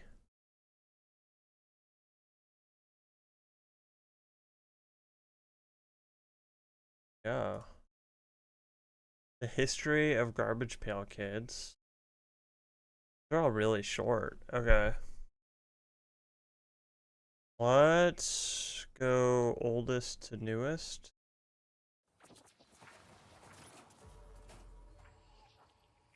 The most dangerous collectibles of the 80s, banned in schools, replete with controversy and toilet humor. A set of trading cards that made 10-year-olds feel like they were walking around with a pack of smokes rolled up in their sleeves, ready to throw down in a switchblade fight.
The most dangerous collectibles of the 80s, banned in schools, replete with controversy and toilet humor. A set of trading cards that made 10-year-olds feel like they were walking around with a pack of smokes rolled up in their sleeves, ready to throw down in a switchblade fight. The more parents hated them, the more kids had to have them. Hi, I'm Dan Larson, and this is the history of Garbage Pail Kids.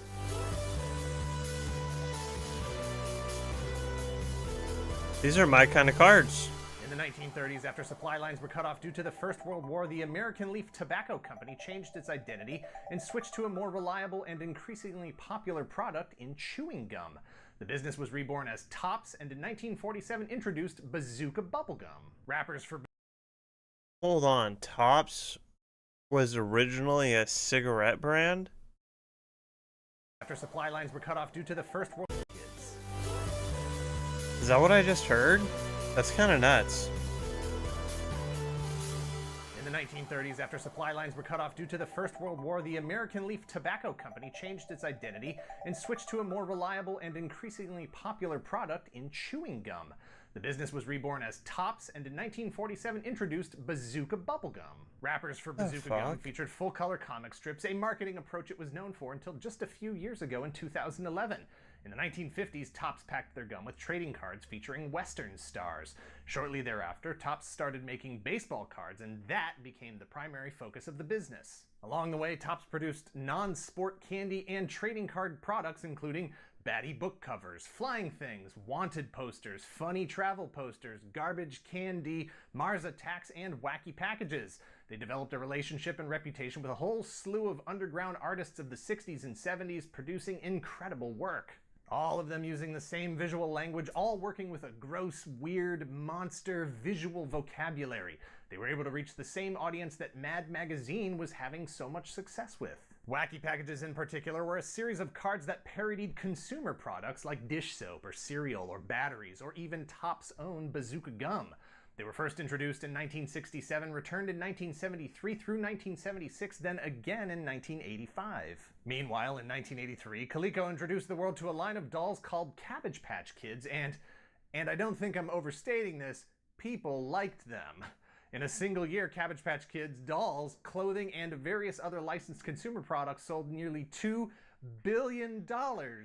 Nearly $2 billion worth of merchandise. That's a lot of stuff. That's a very large pop culture and media presence. I don't care what your brand is, you're going to get some pushback on that. Tops recognized an opportunity to get in on the action one way or another. Late in 1984, Tops attempted to acquire a license for a series of Cabbage Patch Kids trading cards. Coleco and the original creators of the Cabbage Patch Kids, Original Appalachian Artworks, thought that the line of cards were far beneath the high-end branding of Cabbage Patch Kids. You think you're better than me? They couldn't reach a deal with Coleco, so instead of trying to pursue that, Tops launched a parody line instead. As part of the Wacky Packages line, they had already conceptualized a Cabbage Patch Kids parody card called Garbage Pail Kids.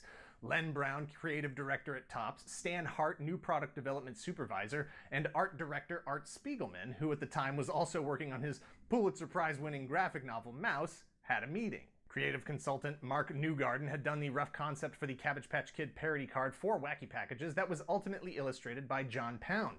Art and Mark would go on to be the editors and creative directors of the Garbage Pail Kids line, tasked with trying to find a way to stretch a single gag out into a full line of 44 cards. This is 44, right?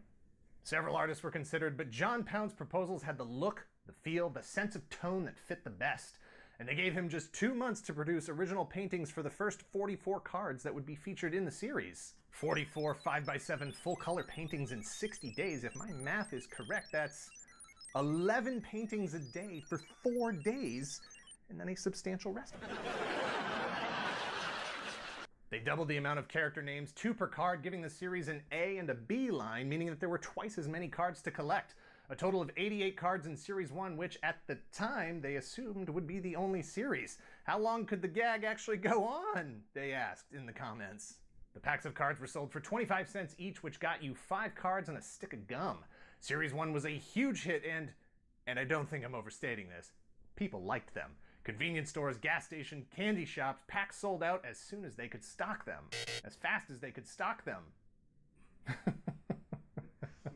When it became clear that they were going to be able to do a second series, the timeline became even more aggressive, and it was clear that John Pound, despite the desire to have a single artistic voice represented through the line, was not going to be able to keep pace with the amount of art they needed. More writers and artists were brought in to assist with production, including Jay Lynch, Tom Bunk, and James Warhola. Garbage Pail Kids were so popular that they were banned from schools for being a huge distraction. They were like the Fruit Ninja of 1985. Are kids still playing Fruit Ninja? Did kids ever play Fruit Ninja? Roblox? Is Roblox the new Fruit Ninja? Garbage Pail Kids were so hot. Topps released 6 full series through 1986. Every time a newspaper or television program ran a story about the potential negative implications of selling this kind of garbage to young kids, it was like a blaring siren telling kids to go buy more. That's what punk is when you're a 10-year-old kid, buying toilet humor trading cards because it bugs your parents and teachers.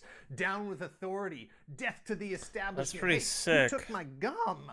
However, in May of 1986, Topps was sued by Original Appalachian Artworks, who had licensed the Cabbage Patch Kids to Coleco for copyright infringement, complaining that Garbage Pail Kids were doing real damage to the Cabbage Patch Kids brand, making the dolls less desirable.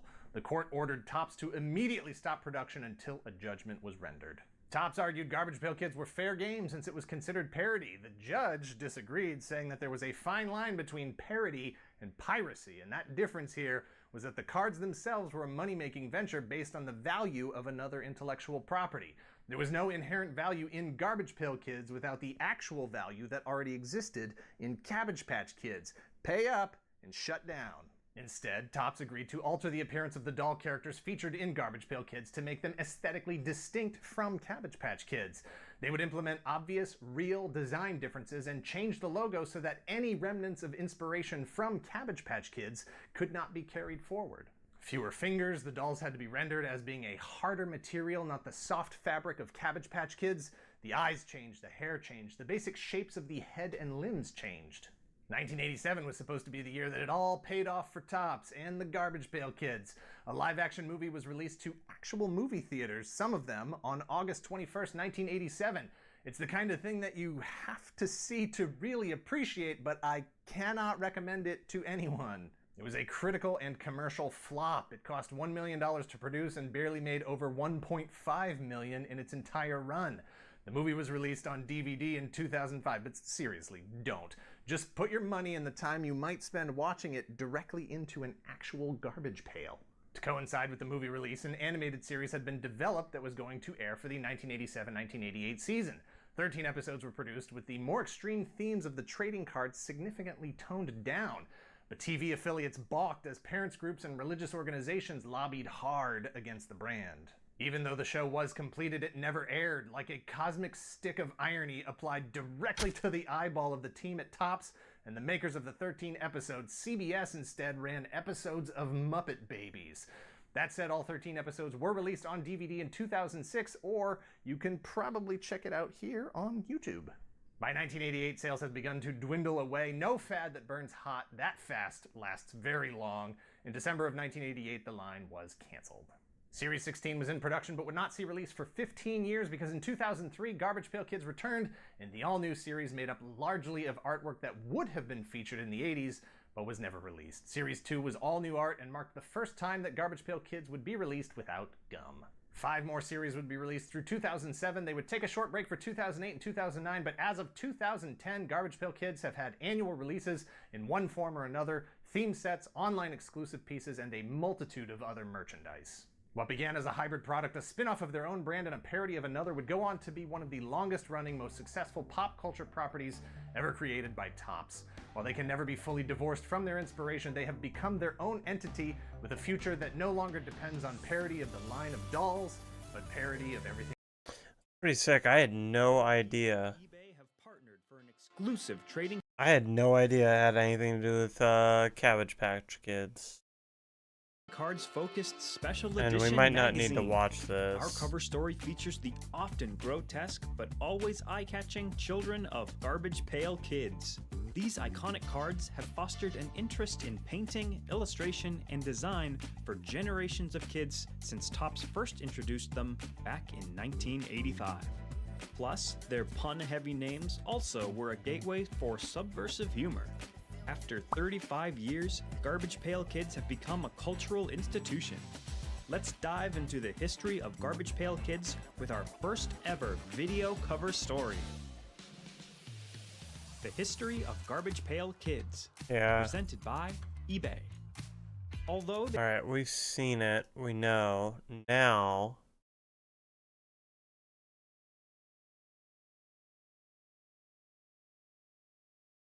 Look at the 11 most valuable Garbage Pail Kids. Welcome back to another video. This really popped when I saw it. That to me is a monster increase. Again, this book got hot. This book is ready to go higher. So let's jump right into it. We are back today with another statue review from Diamond Select Toys. Without further ado, let's get into the review.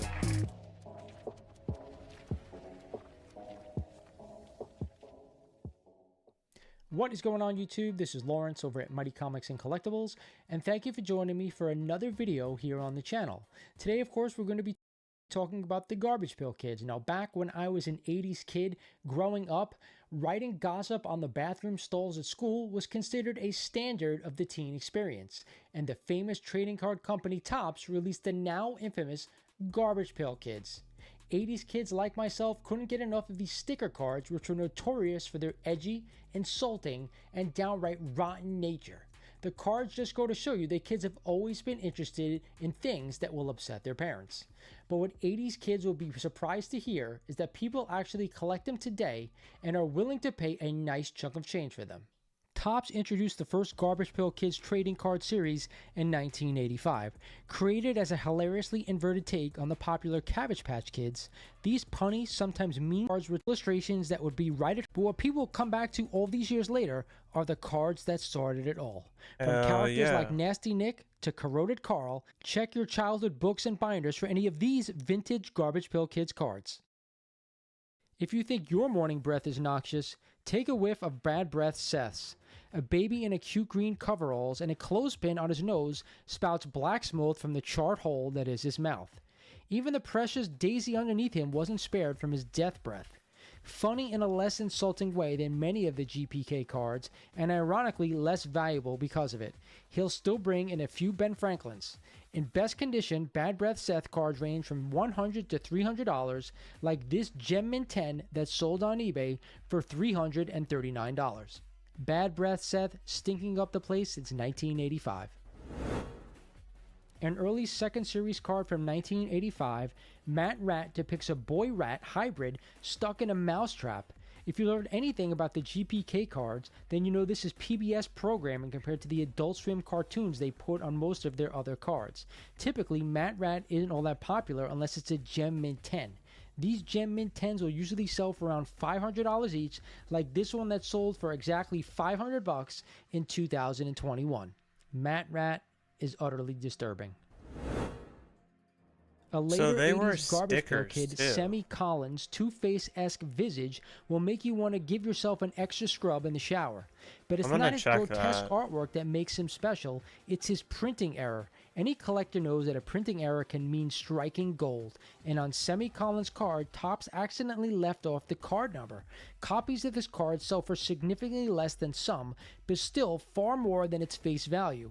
Averaging values in the $50 to $100 range, Gem Mint 10s can bring in a lot more than that. In 2022, one Gem Mint 10 sold for $610 on eBay. Now, Brutal Brad is one of these GPK cards that'll make any woman's blood boil. A stereotypical caveman character drags presumably his woman by a long stretch of her hair across the front of this card. Unfortunately for us, some things from the 80s should have probably stayed in the 80s. Nevertheless, this card can bring in as much as $600 on the regular, particularly when it's in excellent condition. Most recently, one Gem Mint 10 sold for a whopping $689 on eBay.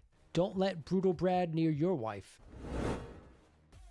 Humpty Dumpty would have empathized with Soft-Boiled Sam's cracked predicament. No doubt dealing with a splitting headache after being cracked open by a baby chicken, these cards from the second series released in 1985 are one of the harder cards to find, making them a big value to collectors. Though Gem Mint 10s of this card tend to sell for around $200, you can occasionally find the perfect buyer who's willing to spend more. Take this Gem Mint 10 that sold in 2020, for example. One collector wanted it badly enough that they dropped $875 just to buy it. Soft-Boiled Sam will definitely not lay an egg. Anyone who's had a baby is well versed in dodging unexpected spit up, but the Garbage Pail Kid's Heavin' Steven is spewing out alphabet blocks, toy cars, and more in his retching session. Admittedly, one of the most harmless illustrations in the GPK bunch. Heavin' Steven, in good condition, usually sells for around $100, but occasionally you can find the perfect buyer who's willing to pay just a little bit more. It doesn't hurt when the card is a Gem Mint 10 and his glossy version like this one, which someone bought for $1,694.69 in 2021. Goddamn. Cheek and Rally. There's nothing nerdy about this chain-smoking, caffeine-addicted baby called Nerdy Norm. While vintage Nerdy Norm cards might not give you the secondhand smoke from smelling them, they can pad your wallet. The most valuable card in a Gem Mint 10 condition can sell for upwards of $2,000 each. For instance, one Gem Mint 10 Nerdy Norm sold for $2,002 on eBay in 2021. One of the most harmless cards of the original bunch, Dead Ted is an animated, zombified version of a kid crawling out of his grave and into some collector's hands. These cards aren't worth all that much unless they're in a Gem Mint 10. Generally, these cards can sell for pennies on the dollar, but a rare Gem Mint 10, especially one with the not-so-often seen checklist reverse, will go for the low thousands. Take this one from 2020, for example. It sold for $2,599.99 on eBay. Dead Ted coming from the afterlife to make you money.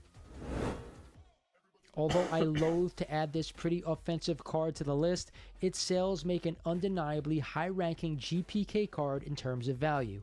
An imprisoned kid jolts from the electricity driven by the electric chair he's strapped into. Despite the shocking image, it serves as a reminder of just how much GPK pushed the boundaries of what was and wasn't appropriate. While both glossy and unglossy versions of this card are highly valuable, the Gem Mint 10 glossy ones can bring in close to $5,000 at auction. For example, Wow. one sold in 2022 for $4,311 on eBay. Nasty Nick is the GPK version of Dracula, with his Barbie doll-like victim in tow. Collectors gravitate towards this blood-sucking little twerp because he was technically the first card ever released. To the right buyer, a Gem Mint 10 card in pristine condition can be worth more than $10,000. Take this one, for instance, that sold in a PWCC auction for an insane $17,900 in 2021. Nasty Nick will drain your wallet. That's crazy. A pun on the atom bomb. Atom Bomb, a little boy with an exploding mushroom cloud tearing through his skull, became the poster child for the first series. One of these cards in a pristine Gem Mint 10 condition is considered quite a valuable collectible, with a recent one selling for $7,643 on eBay.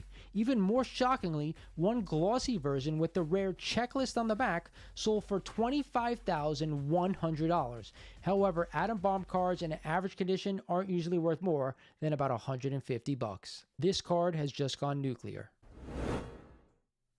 That's it for today's video regarding the 11 most That's pretty expensive tight. Garbage Pail Kids. And this was put out in 2023. A little late. But yeah, so there was some recent stuff. Now,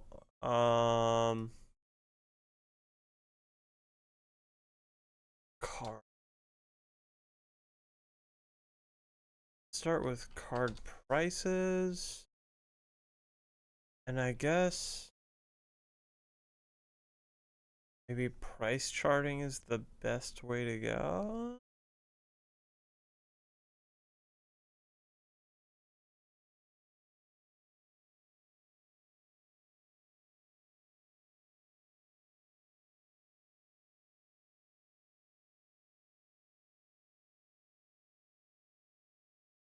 $200 base set sleeve. What does that mean? What does that mean? Okay, number of cards, 200. Okay.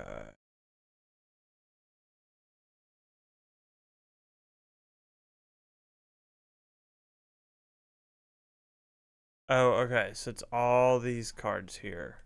It's already been opened, and it's fully just They're all sleeve. Already got their sleeves on it. They already got their sleeves on it. Yeah.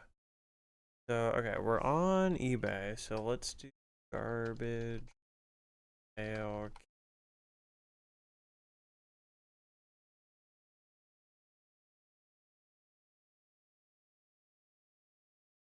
So here's something wild. Are these legit?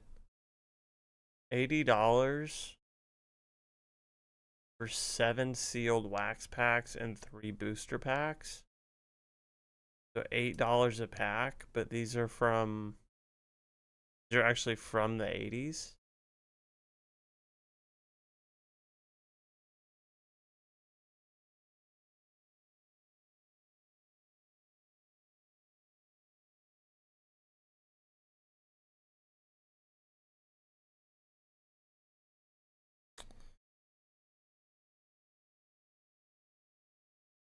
Got 3rd, 4th, 5th,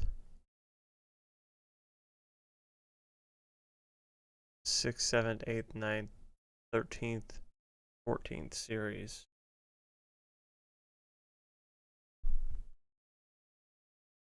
Series 2.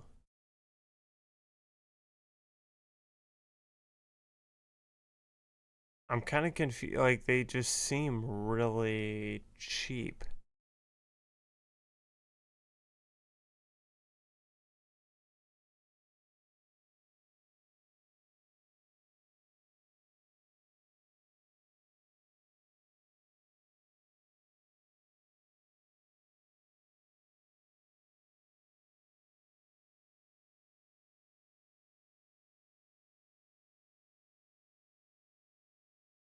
And then you have this one. $16 each. So that makes more sense to me. $16 for 1 pack. The other one just seems kind of almost too good to be true.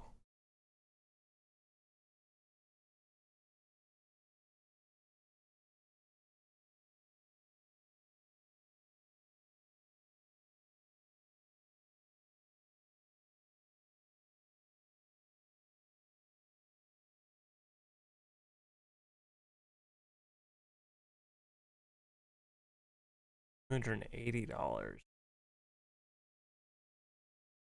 of cards, 5 pack or packs 1. Really, is it? It's not really $280 for 1 pack. Right?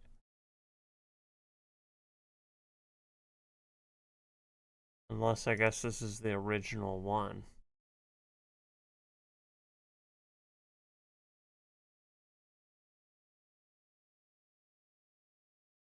Only 1 left.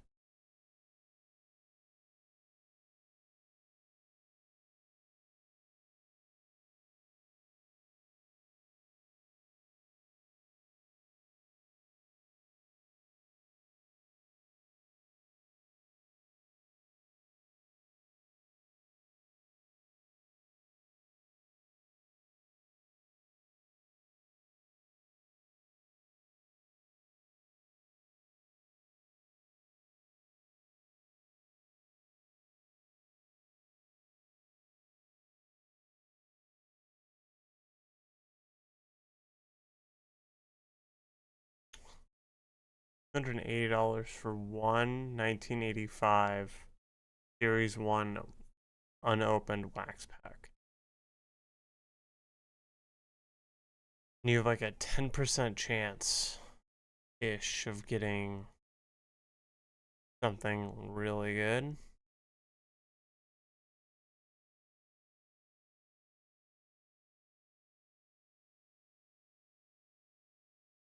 But yeah, you could definitely buy older packs. They're not crazy expensive.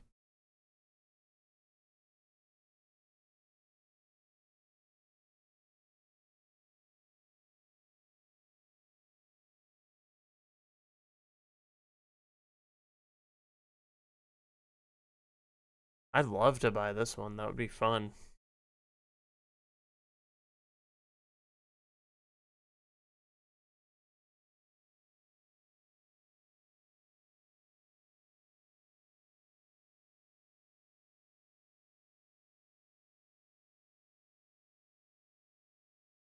Yeah, that's a good idea. I wonder if that site kind of does it at all. Here's Garbage Pail Kids. So here's the 1985.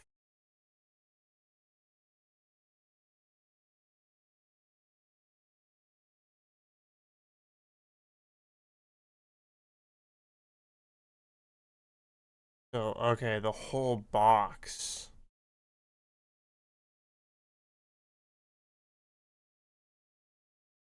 Is $30,000.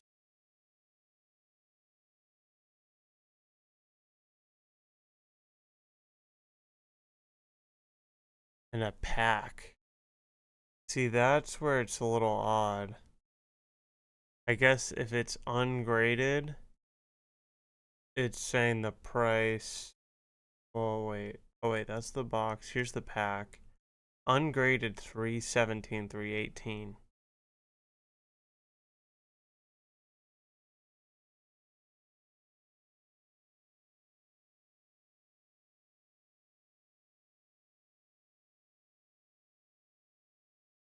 So that price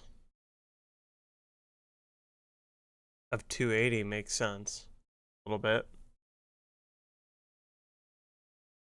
Kind of getting a little cheaper.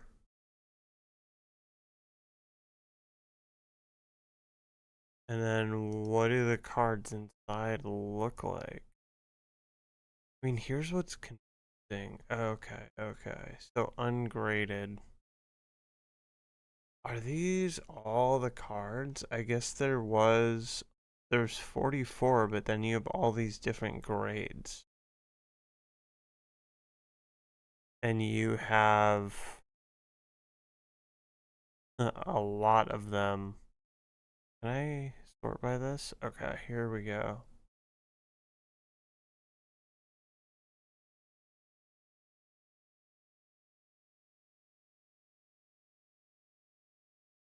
Oh yeah, okay, so ungraded, you basically, like, you have to get this shit graded. And then for a 9, you don't have a lot of chances to make your money back. That's a 9 also. And that pack did not seem like, this pack doesn't seem like it was in the best shape. Assuming this is the picture of it. I mean, that looks a little rough right there, right?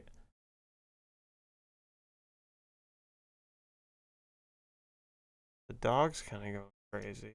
Wondering. My order was delivered, folks. My order was delivered, folks.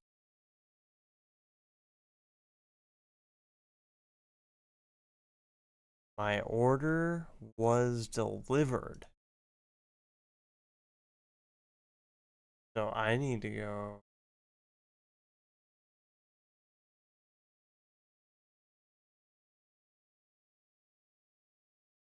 Let me go grab that. I'll be back in 10 because I think I need to go also grab something a little bit bigger. I don't like how small this sheet is.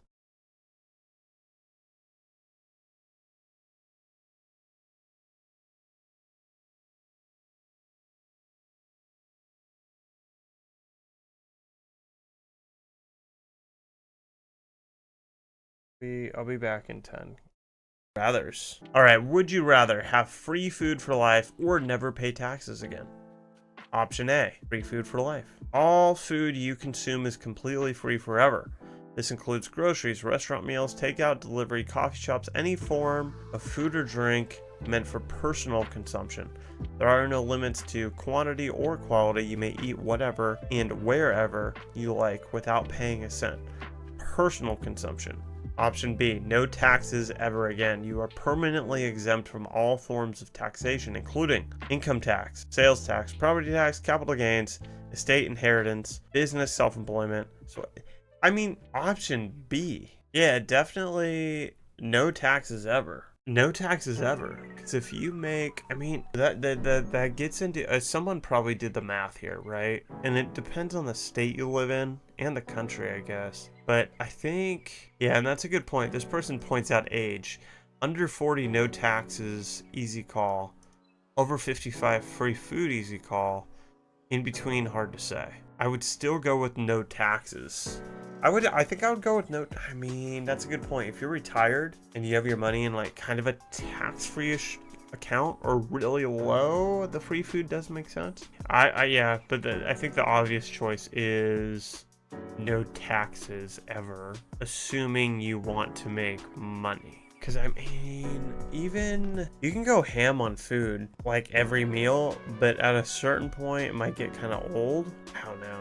It's a good question. I would still do no taxes. I got big dreams that are gonna cost, the taxes already cost a lot more than food. Oh yeah. Yeah, okay. I just did, like, there was a year, there was a few years where I didn't pay my taxes right away. Whatever. And the bill was a lot more than my food cost for that year. There you go. And that was just income. I'd eat the McChicken as it is. Dude, calm down, bro. Calm down, bro. Calm down, dude. I don't like touching the burgers, so I cut it up. Like, I don't know, like, and also that's hilarious that you guys are fucking, so Wade just learned that about me, and I told him, like, yeah, and he was like, oh, okay, and I was like, yeah, I mean, that was the most sane response I've ever gotten. Blah, blah, blah.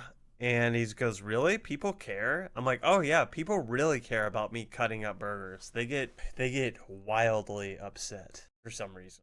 Their mind is, what's spelling bee? How many words can you make with 7 letters?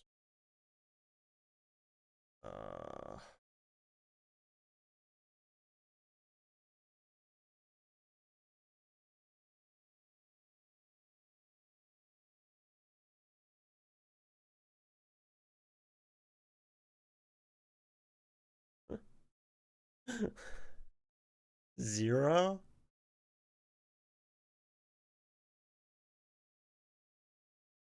Oh, dime. Jeez, dude.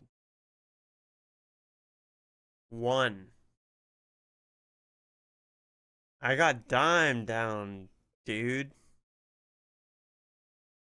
And then I got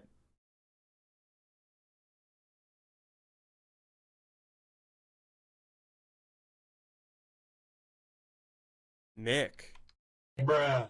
Saw this great thread. It's talking about Nintendo Switch 2, which I'm a huge fan of. Let's see what's going on with this. I'm glad people got scammed with the Nintendo Switch 2 because you didn't listen. Red flags everywhere, like this user. It's dropping frames so bad. I'm just trying to move around.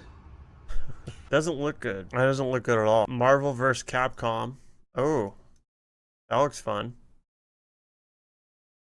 I don't think that's by design. Why, that just kind of looks like, even regardless. Is that really the Switch 2? Gex Trilogy.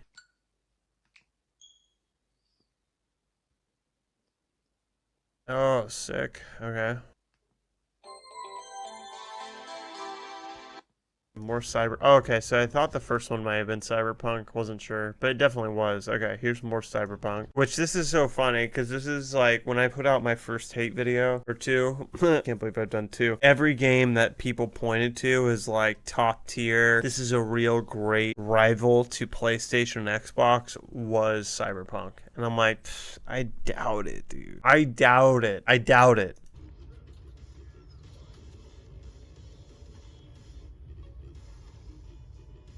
That looks great. Pikmin 3 Deluxe.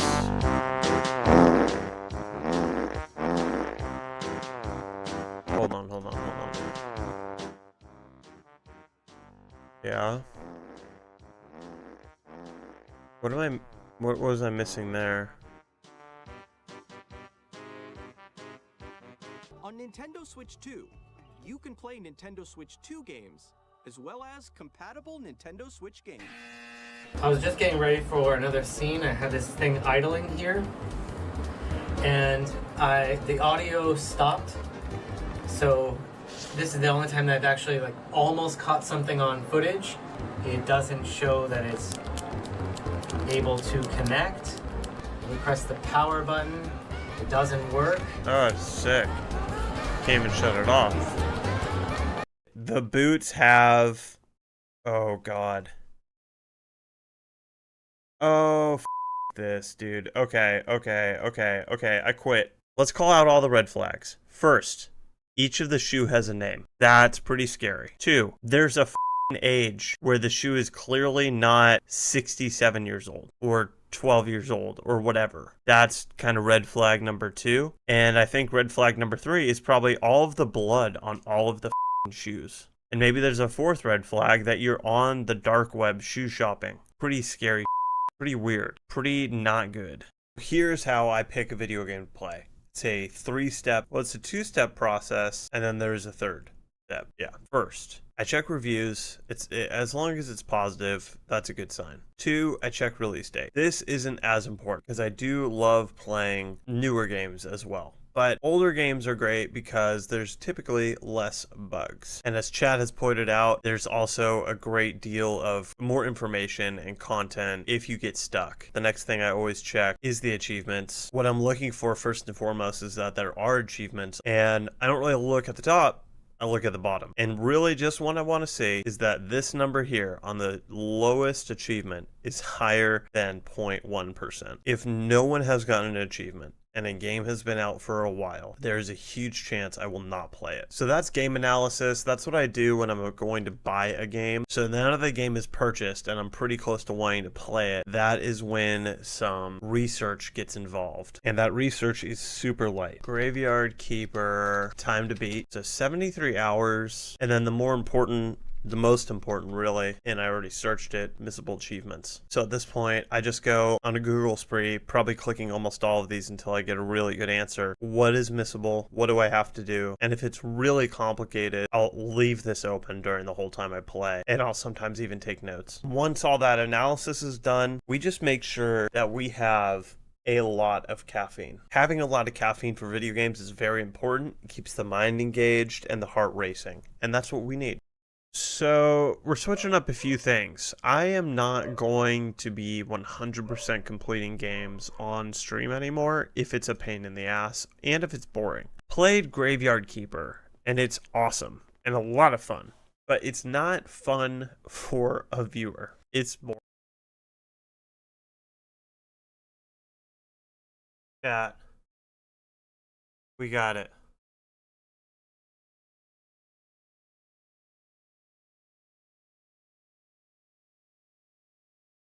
Testing. Okay. Switch to the microphone, Mike. We got it, chat.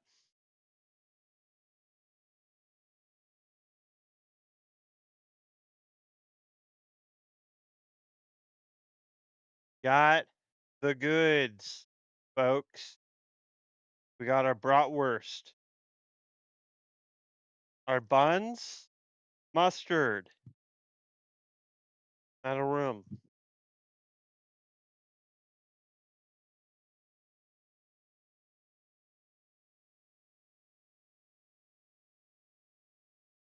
And we got the air fryer.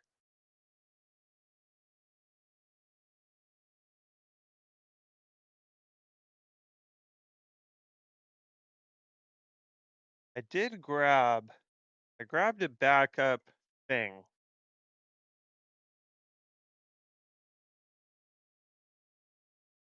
what it's called, right? Thing. I grabbed a backup thing to host our air fryer if we need it. So let's see, what time is it, dude? When this idea came into fruition at 11:40, 109. It's a pretty quick turnaround. Shout out to Costco for its same day delivery. How do we open this?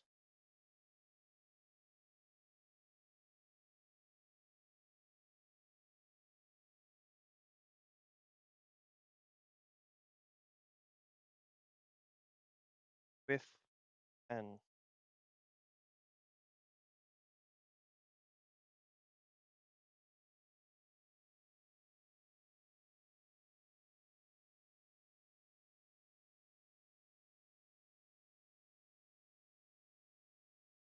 Oh, and we have a cooking guide with our air fryer. Great. Love a good cooking guide.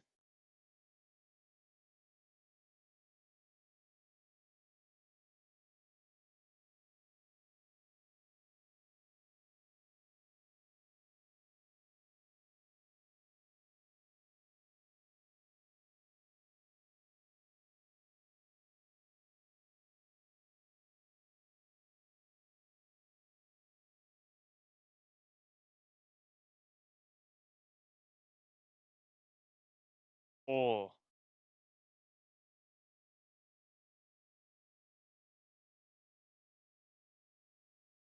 oh, I gotta get the air fryer kind of up.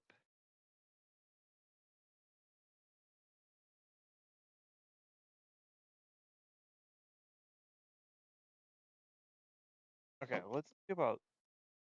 I'd much rather do this on metal. Oh my god, and it fits perfectly.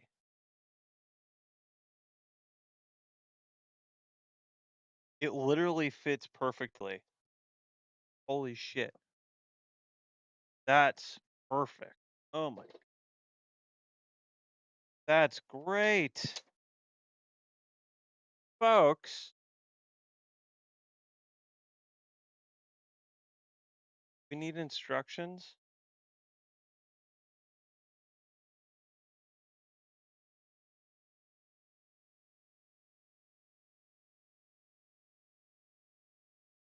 Is this double instructions?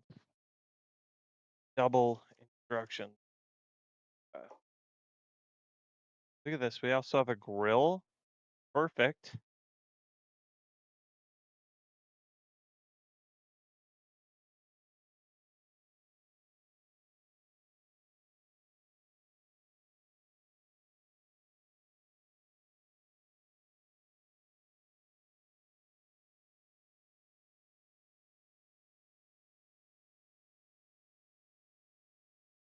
Maybe I should have held on to those instructions. I don't know what this. What is this for? Yeah.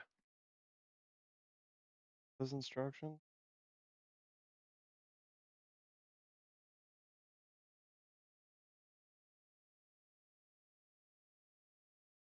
Secure the basket with one hand. Yep.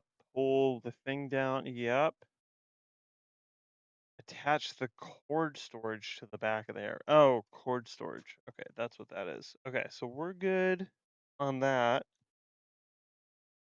Now, for our grilling options, I guess I think we put this thing at the bottom.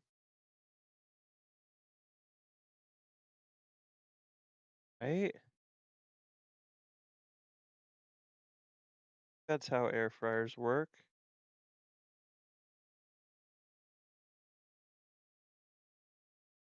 That concerning when it has plastic, but it clearly goes in that. And that thing for the bratwurst. Okay. So, okay, that doesn't. Did I not? Now it's clicked in. Good now. Yeah. Okay. We're good now. Now we're good. Thank God that happened now and not when we had hot food. Not when this thing was sizzling hot.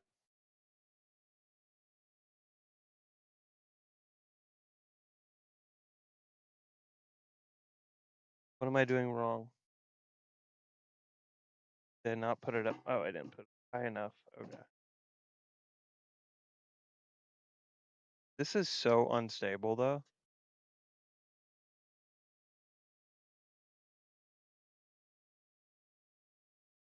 Okay. I think we're fine. I think we're fine. I think we're fine. Okay. Let's. It's on. Let's make some lunch. while make some lunch while we're on stream here. Do the cord management later. Yeah.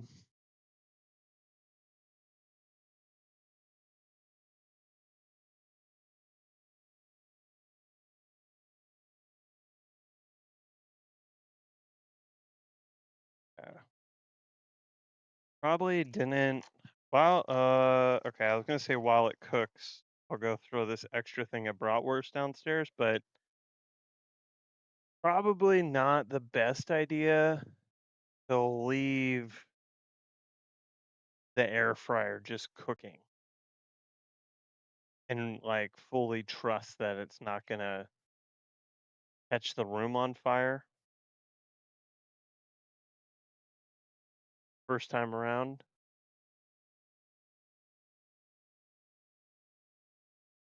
I feel like though, how many should I do? Probably 2 to start.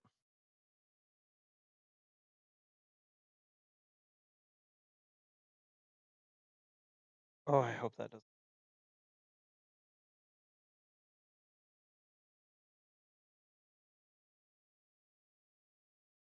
Stick.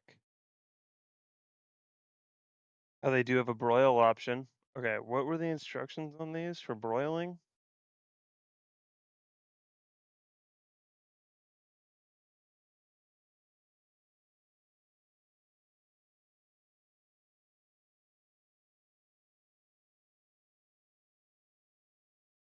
I have to turn them every 3 minutes.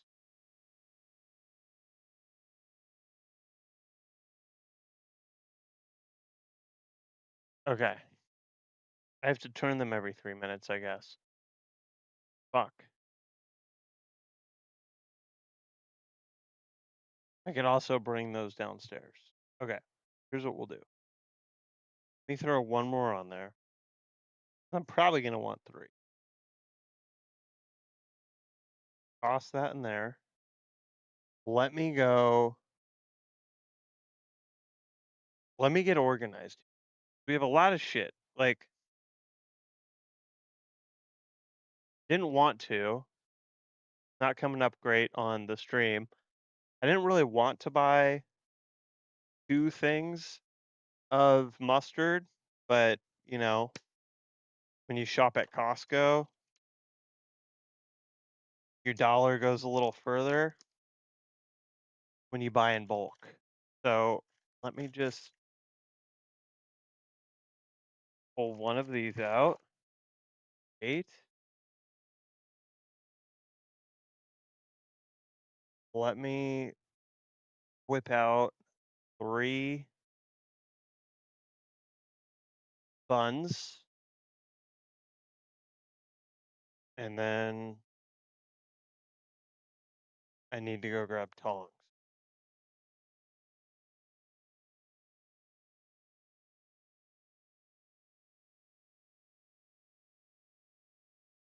Do 3 buns.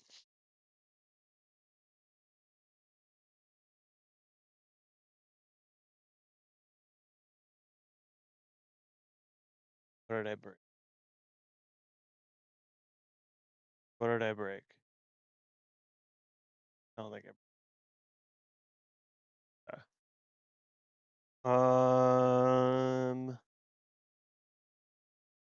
okay. Let me go grab tongs and toss all this shit away.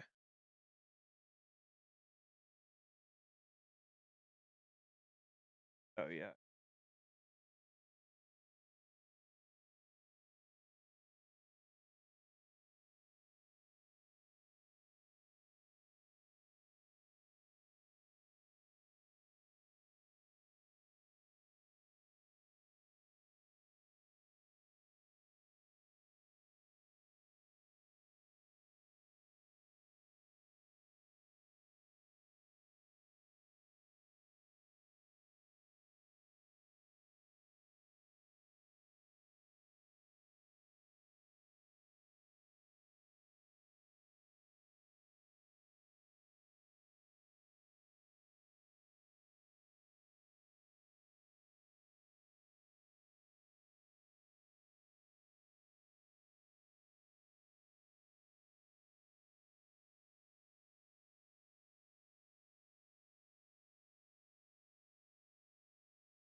Oh my god. Okay, so I just walked into my room, and as I alluded to yesterday, bought weed. I hadn't in a minute, and it just kind of smelled like weed. So this room is slowly turning into what my old apartment smelled like, just like air fried food and weed.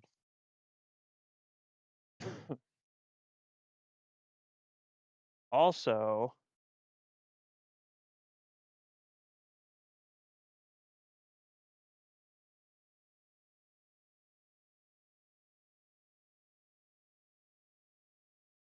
I need the cooking instructions again, but I got rid of the bratwurst. Okay.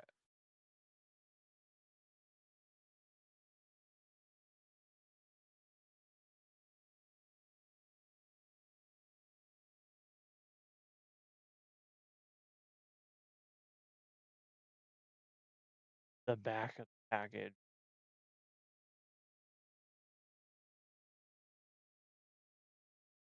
There it is. There it is. What do I need?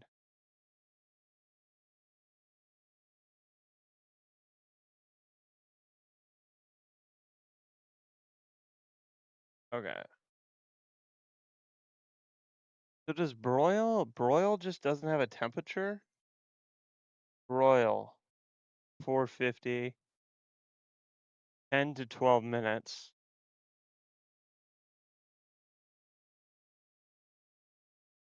Oh, 10 to 12 minutes on each side. These instructions are different than what was on the actual package. I think we'll be fine. Start it. And we're gonna watch it. Yeah, we'll just start it and then we'll turn it every 3 minutes, like the package said. And we're gonna really hope that we don't catch this whole thing on fire.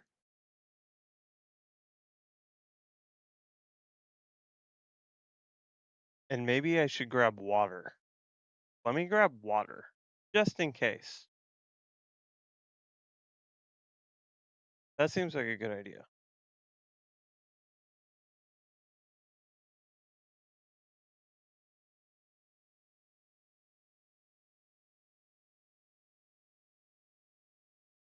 That seems like a good idea. Check this out. We got our little water can for safety, which we probably won't need. We got it, just in case. Now we just wait. We just wait and the my room gonna like reek of fucking meat now?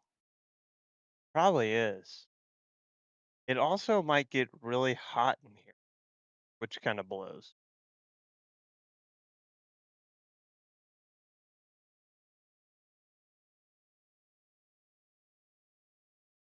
That was another part I didn't really think about, that I put an oven right next to me.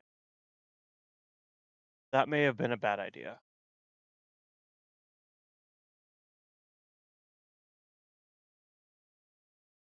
Yeah, it's just pumping out hot air right against that green screen. That's good. That's some good stuff. This is turning out to be a great idea. Fine, we'll be fine. It's all good. I do wish a little bit more prep. Bottom is still coldish. With a little bit more prep, I would have loved to get this in the shot, but you know, we didn't have time to figure out everything. Okay, it's been 3 minutes. We have our trusty tongs, which are green, so those don't show up either. Okay, pop that open. Ooh, looking like bratwurst.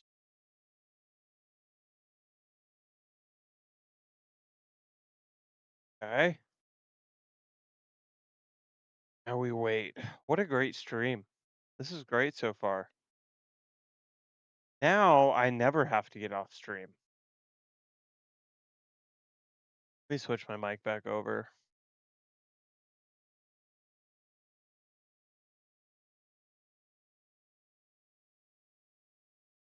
Is that better? Sounds better, right? I know it does. Okay. Now I might never have to get off stream ever again. I've got everything in this room.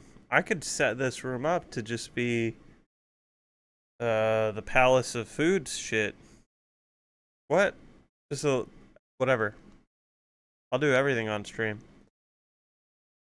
I'll be like Emily CC. Just 24/7. Never leaving the stream. But she actually goes outside. I don't know if I want to do the IRL stuff. Seems to be a bit much.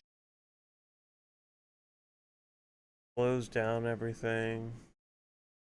Reevaluate our lives.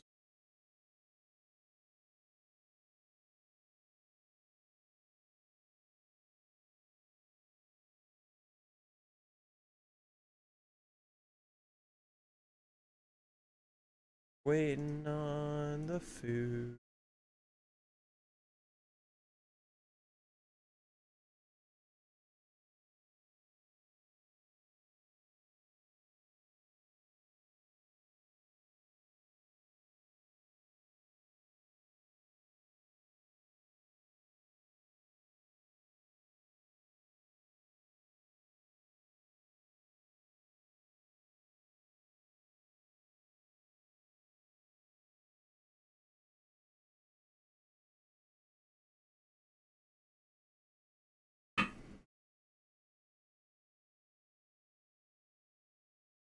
Did you hear that?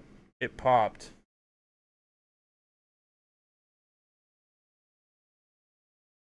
There was a bratwurst pop. Oh, I could turn on the light. I can't see anything, but I can turn on the light. You can't see it either. I'll just turn that off. Yeah, there was a bratwurst pop there.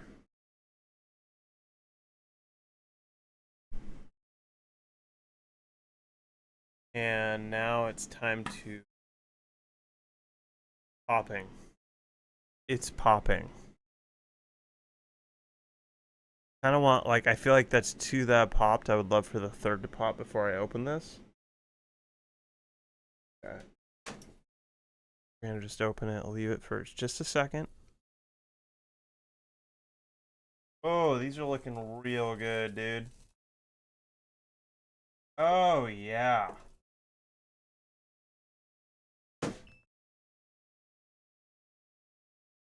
These are looking really good. It's smelling like sausage in here now. Yep, okay. Oh, God.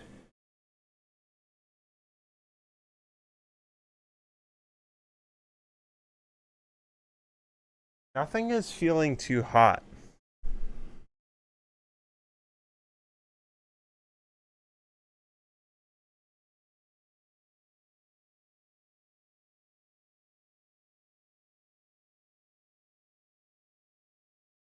Yeah, nothing's feeling too hot, but it is, it's starting to reek of sausage in here.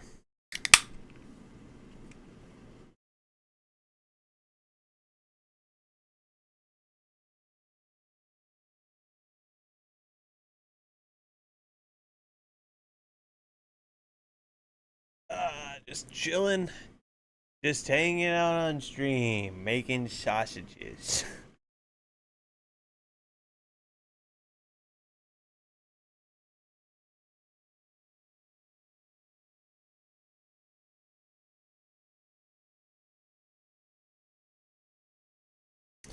What'd you do on stream today? Oh, I made sausages in my room.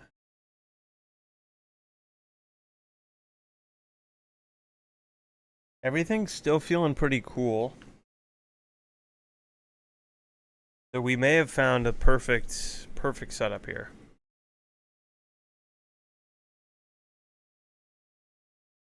Yep, this is the perfect setup. Other than the scent of hot dog and sausage in my room. Pretty good.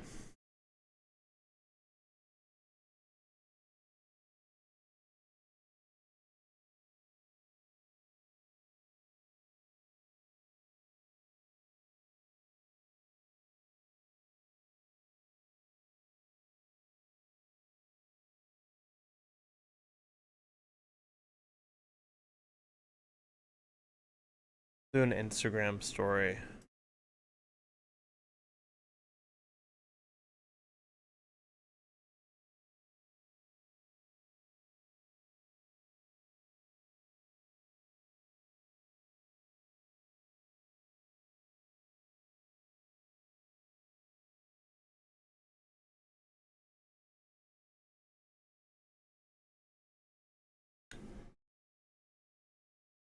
Little view of the room.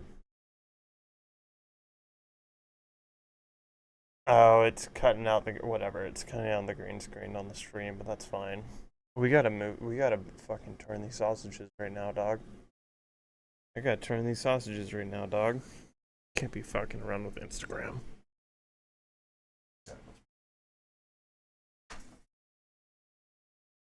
See, I gotta be extra careful with the popping it open.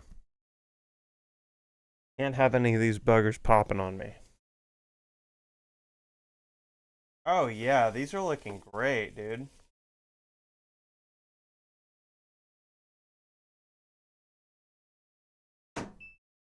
These are looking really good, dude. Is that what I got? I keep on shutting the goddamn thing. I don't know if I got the Italian. I think I went with the other ones. But yeah, I'm with you. Those are fantastic. But I wanted to get, is bratwurst a flavor? Is that a flavor? All male. Costco. We went with the Kirkland Signature Original Bratwurst. Yeah. So not the Italian sausage. I gotta keep on checking to make sure this isn't catching on fire. You want one, dude? I was gonna offer you one. I just wanted to. I wanted to wait for them to kind of get ready.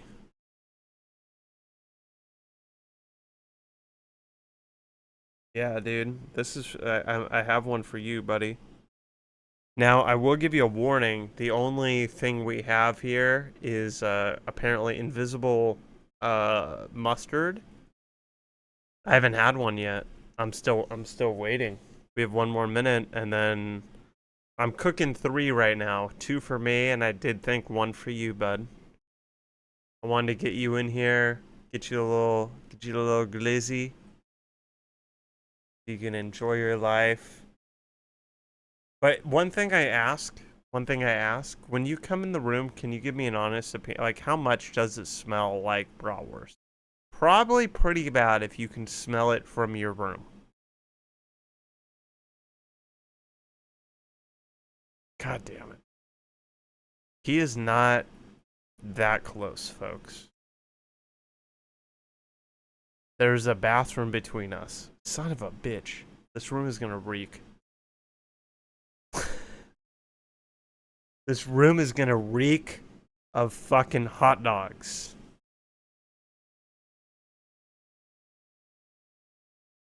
We had to go with French's. I searched mustard on Costco and they only had French's classic yellow mustard, but I like where your head is at, Jack. Oh, you guys can't hear that glorious beep right next to me. So, okay, let's talk about it really quick before we pop these open. Let's talk about it really quick. Nothing is that hot.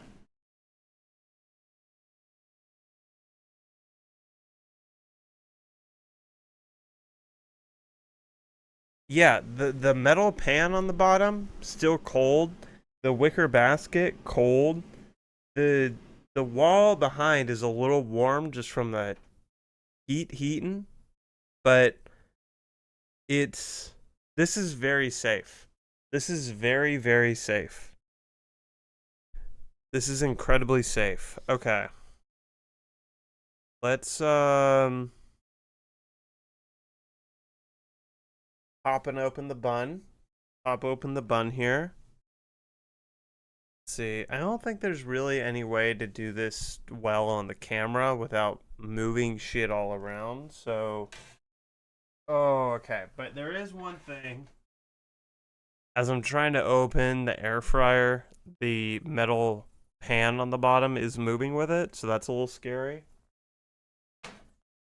I am very glad though that we had the mishap before we started all this, where the handle broke with nothing in it. That was a good. Okay. Yeah.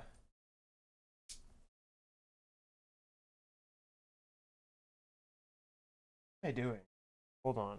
Like about to like. Hold on. Come on, dude.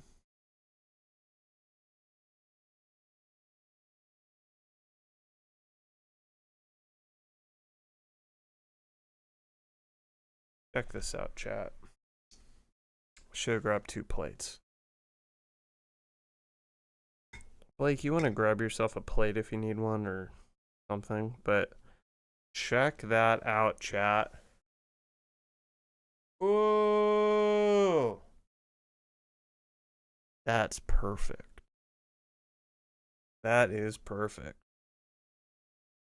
Time check. 1:38. What is that? Yeah, the bun is cold. What is that? That's 2 hours. 2 hours from the link being sent in chat, me being confused, and then coming up with a plan, getting permission from the Magic 8 Ball, getting it delivered, signing up for a Costco membership, getting it delivered, installation, cook. Here we are. 2 hours, folks. That is the power of the Costco same day delivery. And let's we have 1 minute. We have 1 minute to do this, literally 2 hours on the clock. Give me 1 second. 1 second. Come on, bitch. Come on. I know. Oh, I just realized you guys can't see the time, but that's fine. Okay, hold on. That in there. We got 2 hours. We got 2 hours. Come on. Oh, it's 1:40 on the dot. We got this. It just hit 1:40.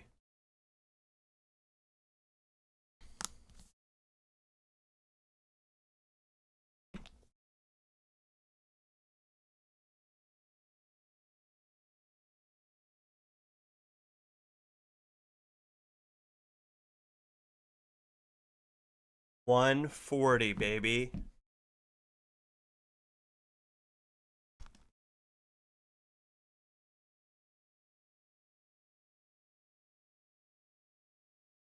Two hours, dude. That's what's up. That's hella good. Cooked to fucking perfection. Look at that steam coming off there, boys. Look at that steam coming off there, boys. Ooh, boy. Ooh, boy. The glizzy. Damn, dude. That's crazy.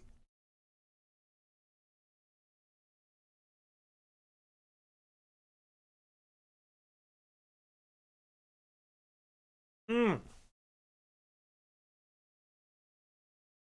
Holy shit. Probably.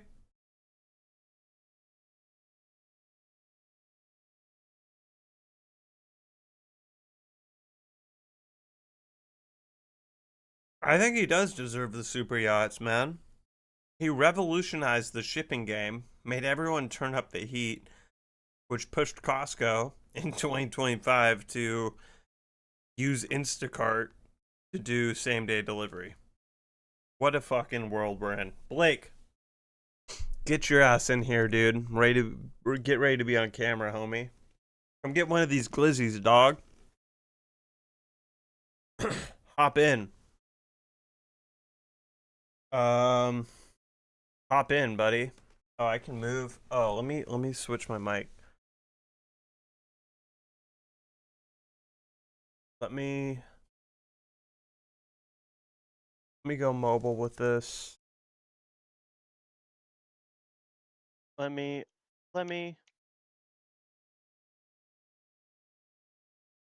go mobile with this. Let me get out of the way so the doctor can serve himself up something good. Is it bad? Oh, here's what I can do. Hold on, Blake. Hold on. Properties. Hold on, let me mic back. And let me go to filter. Can I just turn this off? Hello. Okay, I can. Talk? Yeah.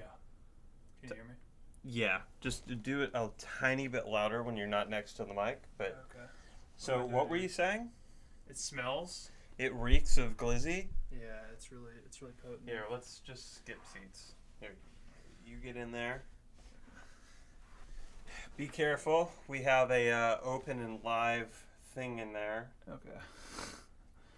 They didn't give you a steamer with this? A steamer? Yeah, steam the buns up, dude. I mean, I could have steamed buns, but you know, here we It's are. a pretty good looking hot dog. Isn't it?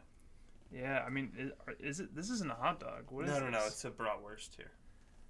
Did you Hold it closed. Did you put mustard on yours? Of course. I didn't see any. What did Jem say? He is just here for the foods. Yeah. Let me see the Swizz Grizz. Make it wet. Jesus. Should I eat it sideways like you ate your sandwich yesterday? Oh, we haven't even talked about that on stream. Why haven't yet. you told anyone about that? I'm going to talk about it. I'm going to do a whole press release about it. I found a new way to eat sandwiches, and it's revolutionary. Dude. He fucking just bites into it, and all of the fucking bratwurst grease just... You realize this is my bedroom, too, right? Can you... Hold on. For real? You're fucking dripping shit everywhere. This is why I said maybe you should grab a plate. I'm not going downstairs to do that. This guy's getting grease everywhere. It's really hot. It is really hot. But I see me all that. Yeah, it's steaming up, dude. Alright, I haven't moved. I mean, I don't know. Okay. It's good though. Yeah. Bye. Wow, it's hot. Yeah.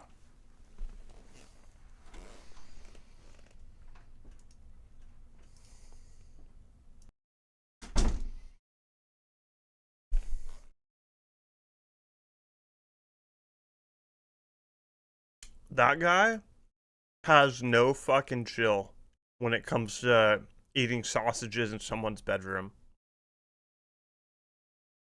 Did you guys see that shit? It's probably hard to keep up, like, there's fucking sausage grease on the outside of my brand new air fryer now. And I probably have to wash the rug later. Just to make sure we don't get, like, stains on that, too. This is insane. This is insanity. You invite someone over to your house for a nice little sausage get-together, and then make a mockery. He left the fucking mustard open. Who is this guy? He's a monster. This is insane.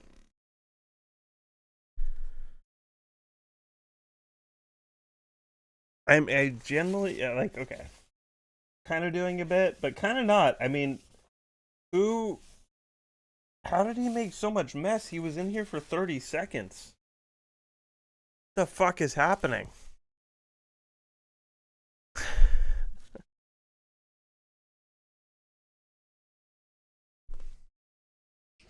The glizz in the room. Take note, boys.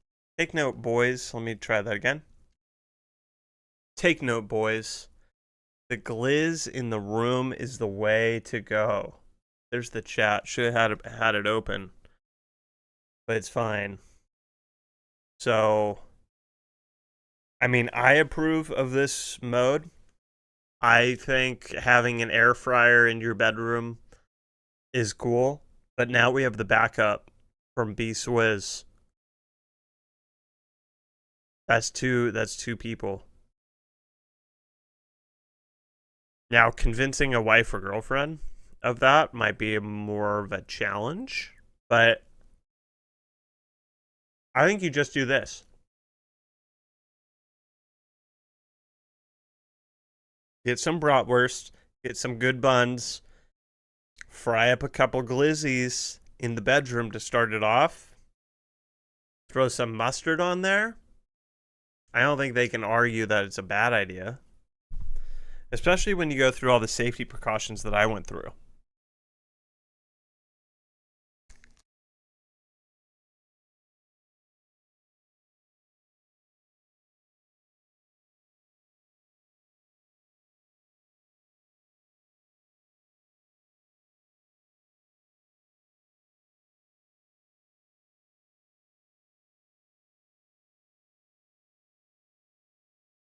God damn, that was good. Okay. Let me do the outro for the video. Ay, ay, ay, ay, ay, ay. Ay, ay, ay, ay, ay, ay, ay.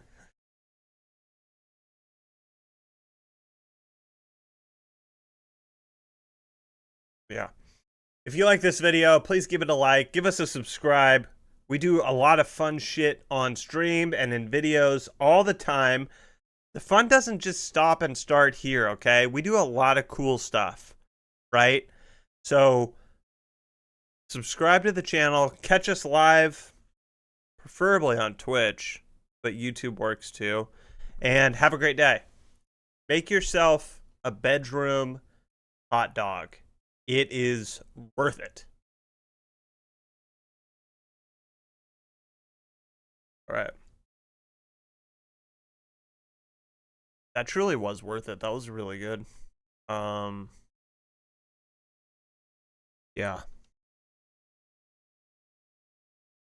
That was awesome. That was really good.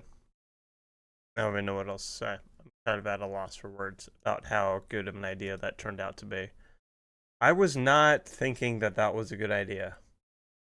That's why I had to go to the Magic 8 Ball, and I was somewhat hoping it would say don't do it. But, yeah. Okay, okay.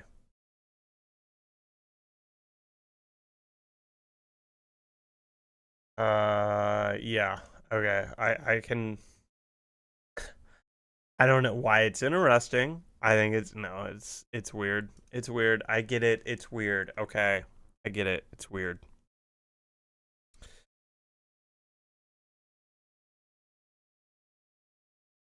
So yesterday. Okay, here's the deal, chat. I think I unlocked the next level of eating sandwiches. And we'll just get into it. It won't work for the example I have here with this hot dog, but it's fine. It'll be a good thing. Okay, whatever. Yesterday, I was eating a sandwich. And I may have been a little high, okay? But sometimes an altered state of mind can lead to some great ideas. So, I'll just use this empty bun. I was staring at my sandwich, looking at it like it was the eyes of God. So stoked about it. I had one bite, like right up here, right? If this is the bottom, the opening. Let's try that again. This is the opening, right? With all the goodness on the inside. Preparing it for my next hot dog. Okay, that's the opening. So I had a bite up here. And then it was kind of a thicker sandwich. So I had another bite right here. And then I thought, wait up, hold up a second. 1 second. What if, because as we know, like when you fill up a sandwich, right, there's a lot of filling up here at the top. Then it just tapers down to where one side of the sandwich is mainly all bread, right? In the example of a sub, where it's cut but not fully down the middle, which is what mine was. So I thought, well, I'm here for the insides. I'm not really here just for the bread. Don't even really want like a mouthful of bread. So what if I just eat the whole side here? And then we go back down and we eat this whole bit. And then we go back down and we just eat the inside of the sandwich part, you know? And I did it. I went through the whole sandwich, eating it sideways, as some would say. And I am going to, I mean, this is kind of a big deal. I'm going to admit it. It is, you know, whatever. I'm going to continue eating my sandwiches that way. And any food that kind of falls in that area of how to eat food not that way. And I have some good reasoning for it. Like, one, the bread part was one thing. This, again, is not a great example, like a hot dog in this situation. But normally a sandwich is pretty thick, a lot of shit going on, some stuff falling out the sides. So when you're holding it, you're kind of holding it around here. Sometimes you got two hands, depending on how thick it is. And one hand might get kind of gross. What I noticed yesterday, I was just holding my sandwich sideways, and I was able to hold it with one hand, and it was not getting gross. And I had no fear of anything falling out of said sandwich. So I think I've unlocked the new way of eating sandwiches. You're welcome to try it, and I would really appreciate you letting me know if it was...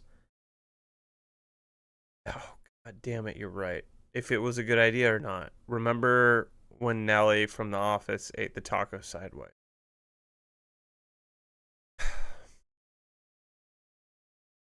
I do remember.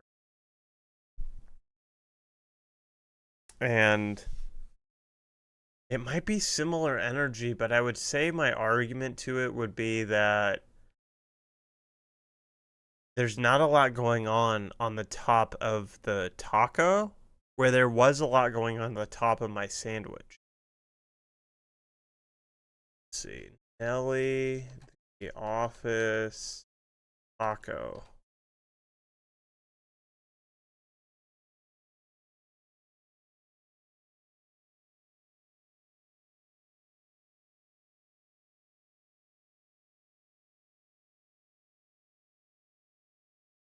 They don't really have a clip of it.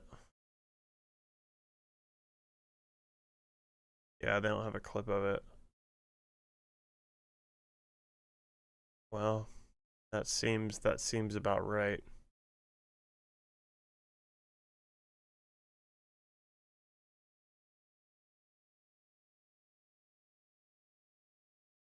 Did spell her name right?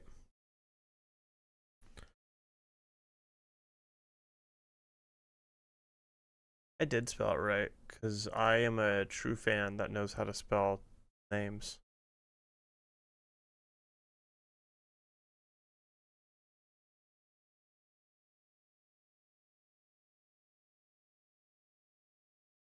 Okay, there's this, though.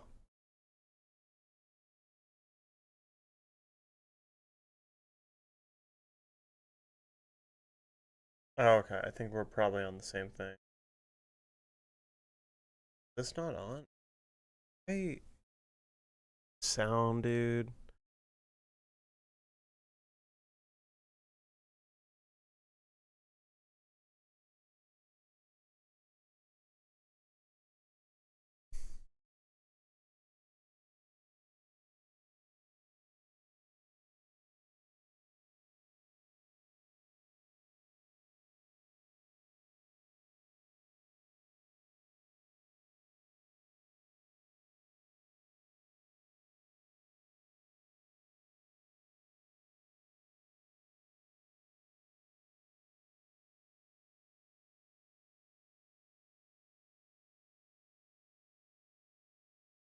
I don't get what I broke. Oh, I muted YouTube.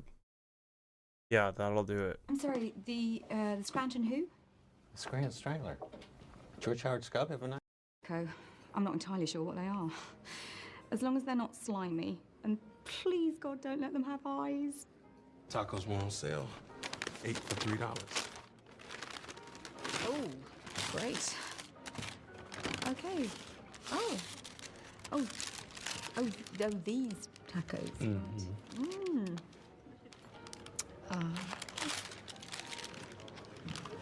That's not how I ate the fucking taco, dude.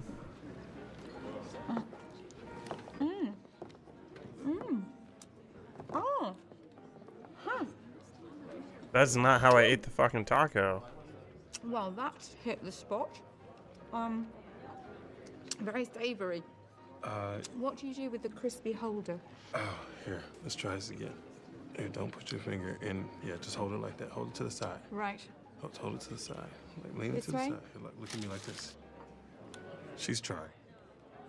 With Operation Give Back.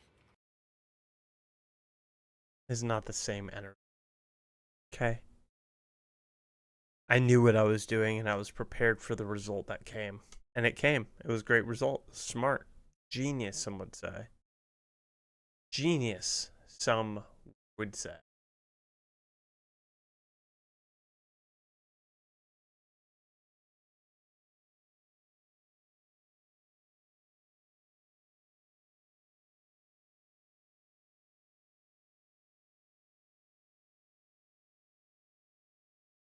Let's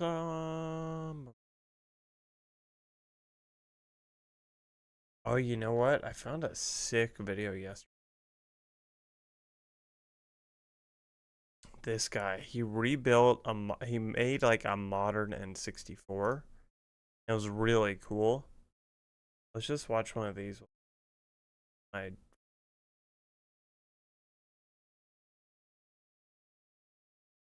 gotta find what to you know, what do we got here? Built a modern Apple iPod. What I think it looks like what he does a lot of is just 3D prints invisible.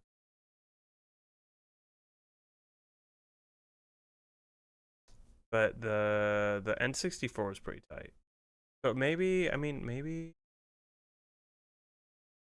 See, what is this?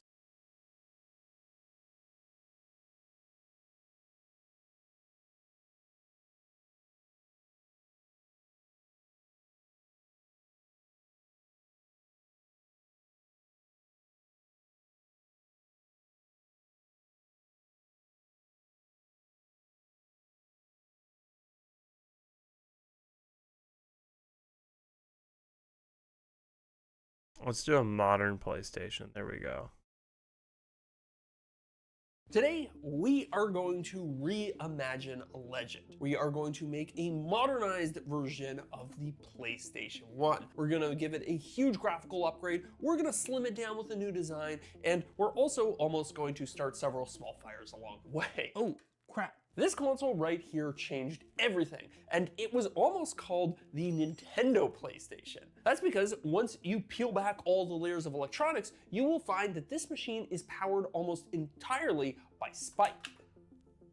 You see, in the 90s, Sony really wanted to get into the rapidly growing home console market, so they decided to partner with Nintendo to create a CD-ROM add-on for the SNES. But Nintendo, despite all of their cutesy games, well, they don't always play nice. So after some disagreements about licensing and royalties, they went behind Sony's back and struck another deal with Philips. Sony then saw this and said, all right, well, we don't need you guys, we can just build our own game console. With blackjack and hookers! And the rest is history. In 1994, this system changed video games. With full 3D graphics, CD quality audio, and full motion videos, the PlayStation represented a quantum leap for gamers. But 30 years on, things have continued to progress, and these days, there is quite a bit you can do to update these old consoles. So what do you say we tear into it and get started on this project. No doubt some of you guys probably noticed that the color of my PlayStation is looking a little bit off. And I actually thought that maybe at some point somebody had spray painted this thing, but tearing the system open reveals that no, in fact, this is just really bad oxidation. Not to worry though, because part of this project is going to be slimming down the PS1, and that means we are going to be building an entirely new shell for it. There's also another problem with this system, one that would normally destine an old console like this for the local landfill. I got this system on the cheap because its CD-ROM drive is completely cooked. But by the time we're done, the lack of a CD-ROM drive is going to be a complete non-issue. So let's just put it where it belongs. Working my way deeper into the PlayStation, I was pleasantly surprised at just how easy it was to tear everything down. But of course, all good things must come to an end, and pretty quickly I hit our first major roadblock. A lot of the chips we're going to need to access for some of our mods are hidden under this RF shielding, and as it turns out, it's soldered right to the motherboard. Removing it involved heating up these mounting tabs and then using a copper wick to suck up all the solder. The same technique can often be used for fixing your mistakes when you're soldering because liquid solder loves copper and will be drawn right into it. This last tab holding the cover in place was particularly tricky to access, and I couldn't even get the wick in there, but eventually I heated it up to the point where I could just wiggle it free. There we go. Now, as I clean up the mess from the last step, let me direct your attention to these very important markings on the motherboard. This is a PU18 motherboard. And that's no accident. I made sure I got this specific version. There are dozens of different PlayStation 1s, so if you plan on modding one, it's important to make sure that the version you have is compatible with the mods that you want to do. And don't worry, there's actually a much easier way to check which revision you have. Just look for this sticker on the underside of the console that shows the model number. And speaking of checking the bottom, when I flipped the motherboard to continue my cleaning, I immediately noticed something that I missed before. Turns out the previous owner of this console was something of a deviant, because this is an old mod chip which allows you to unregion lock your PS1 and play burned games. Now, I shouldn't judge too harshly because we are going to do something very similar, but what I can judge is this soldering job. Many of these wires had already broken off, so let's just remove it entirely because I've got a much more modern solution planned. So, spoiler alert, but today's video is sponsored by Bambu Lab, and that means that we are going to be 3D printing an entirely new case for our PlayStation. And in order to do that, we are going to use my favorite 3D printer of all time, the X1 Carbon. Now, we're really going to flex this machine's muscle and show off some of its cool new features, but first, I just have to gush for a second, because this is the printer that got me into 3D printing and convinced me that 3D printers are tools and not just a fun hobby.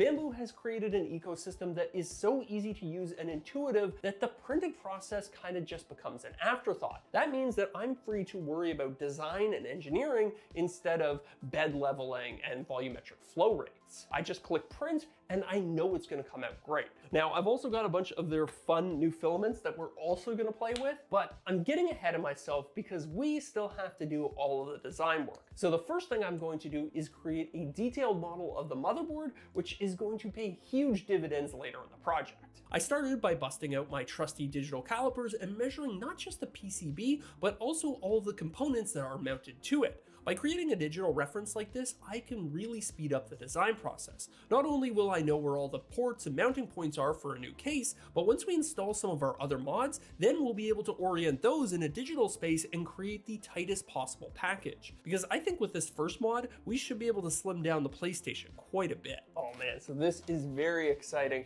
This just arrived in the mail, and what this is an X-Station, or more broadly, an optical drive emulator. Now, I'm sure many of you are hearing the word emulator and getting a little concerned, but what this allows you to do is to plug an SD card directly into the same data lines that the CD-ROM drive used to connect to. Now, there's a whole host of benefits here, but principally, this is a replacement for a CD-ROM drive, and also that mod chip that we removed earlier. There are some other side benefits too that we will discuss, but first, I think we should start installing this thing. Installing an X-Station, unfortunately, is not for the faint of heart. The first thing we'll be doing is severing some of the connections to this controller chip for the CD-ROM drive. I heated up the contact pads on the motherboard and then used a pin and a set of tweezers to slowly lift up some of the legs on the chip. This is a delicate operation, and I did unfortunately end up lifting one of the pads while doing it, but hopefully that won't matter because, well, we're trying to sever that line anyways. On the opposite side of the board, I had to scratch away at the solder mask and prep 2 of the vias to be soldered to. I then lowered the X-Station's quick solder board in place and started connecting it. This specially designed PCB perfectly lines up with a bunch of contacts on the motherboard. By adding a little dot of solder at each one, you can tap the X-Station directly into the data lines that are used for transporting information from the CD-ROM drive. Once it's set up, this will allow us to have hundreds of games installed internally on the console, play games regardless of their original region, and it will occupy way less space than the original CD-ROM drive.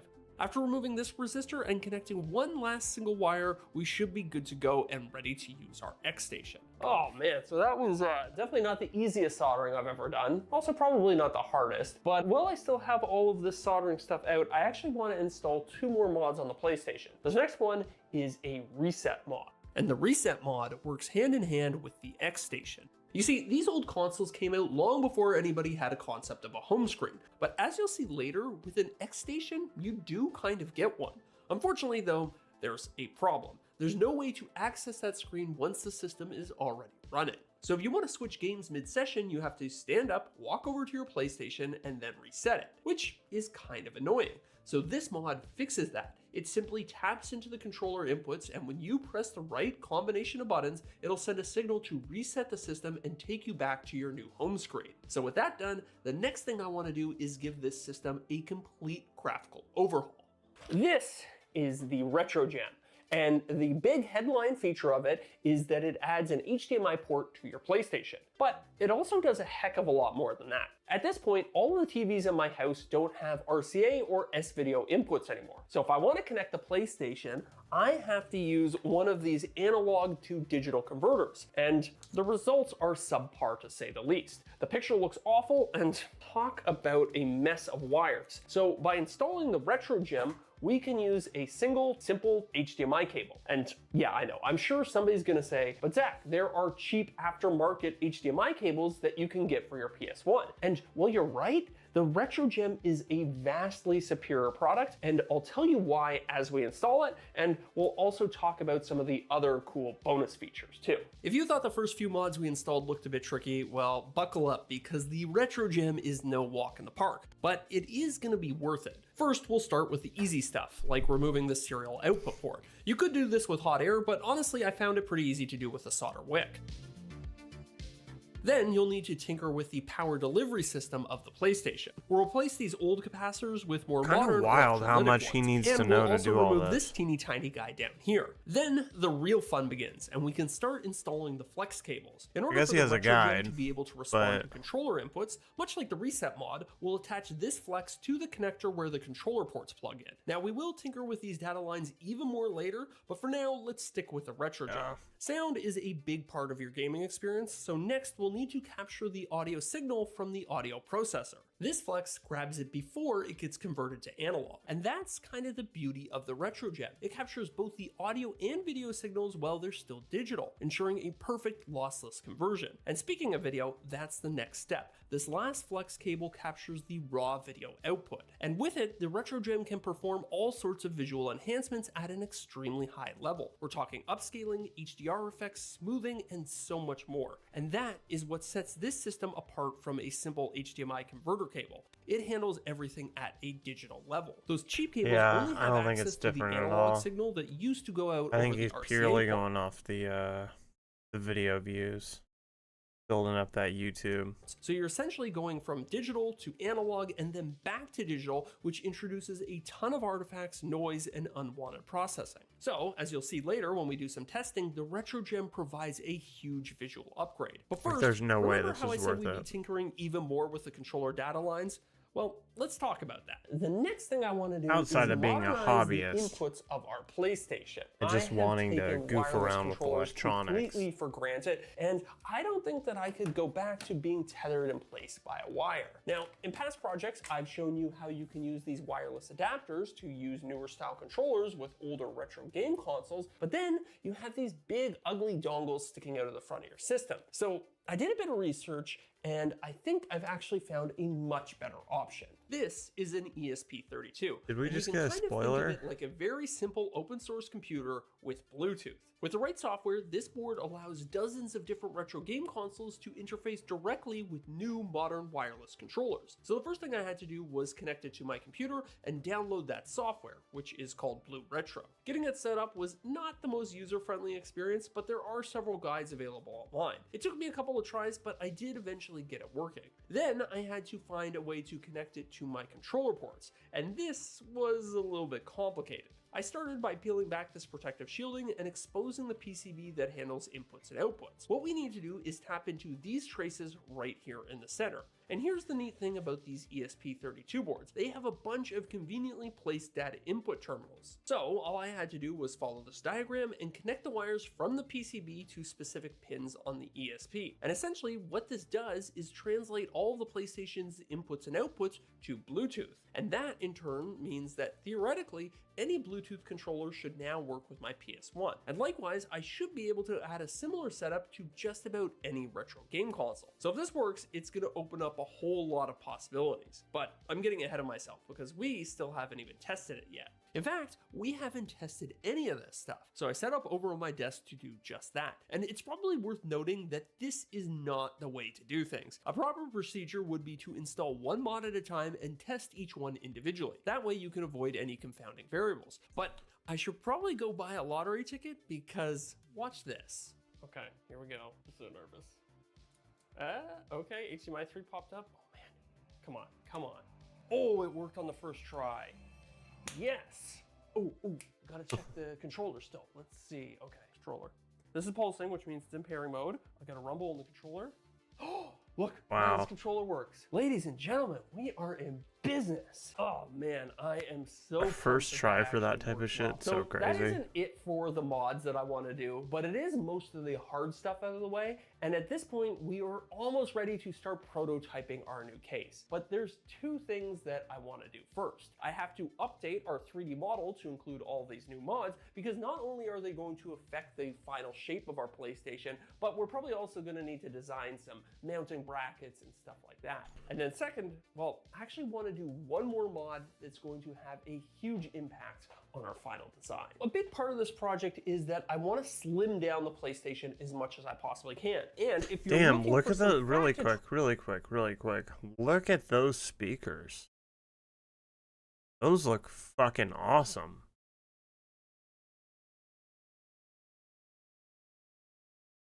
Just this one in the back that has a light behind it. Those look amazing. I have to imagine he built those.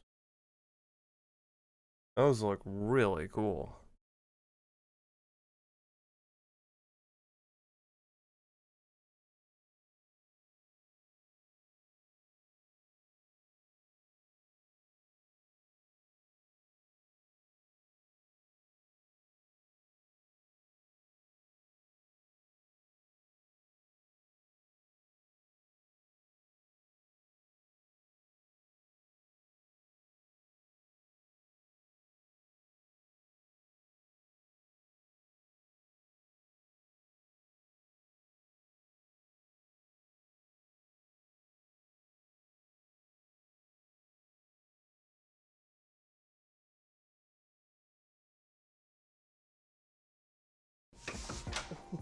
Excite me that you can get it if you pry at it.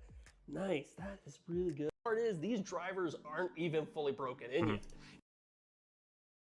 It's fine. It's fine.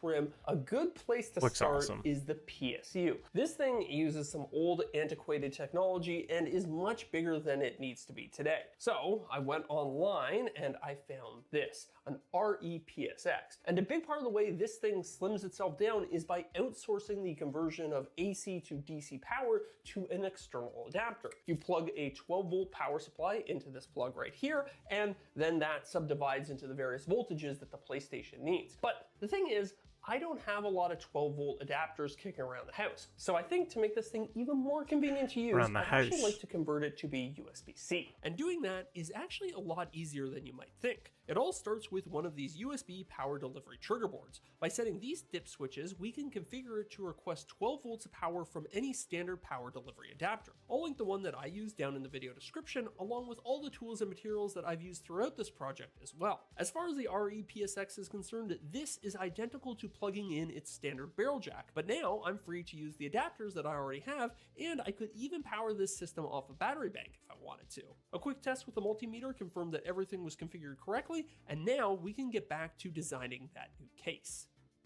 Remember earlier how I said that modeling the motherboard and all of the mods would pay dividends later? Well, it's time to reap those benefits and start prototyping our new case. In very little time, I was able to reference the geometry of those models to create a very basic enclosure where everything would fit in the least amount of space possible. So with that done, it left only one question. I still had to pick a material for our new case. And Bambu actually just came out with a really simple product that is going to be hugely helpful here. It's just a swatch collection of their most popular filaments. Seeing previews on the website of all the different filaments is nice, but having real world references is so much better. I ended up picking this gray high-speed PETG because I know it prints quickly and easily, and it's also a great match for the original PlayStation's color. So while I waited for the bottom half of the case to print, I actually headed to the shop to do a little bit of demolition. This hunk of gray steel is part of the PlayStation's internal RF shielding and also provides a bunch of mounting points for stuff like the CD-ROM drive. Unfortunately, as it is, it stands in the way of making this PlayStation as thin as possible. So I marked out all the problem areas and then fired up my angle grinder. I am very much committed to making this system as small as possible, and this was just the first of many little side quests that I'm going to have to do in order to slim down this console. After smoothing out all the sharp edges, I gave it a couple of coats of gold paint to prevent corrosion and to match the RF shielding on my PS2. Even though no one will ever really see it, I still think it looks pretty good. Back at home, the lower half of the case had finished printing, and I was eager to do my first test fit. And yeah, everything actually fit quite well. There were a few small adjustments I'd have to make here and there, and this is far from the final design, but overall I was more than satisfied and ready to move on to designing the next major piece of the puzzle. That's the thing, because when you said a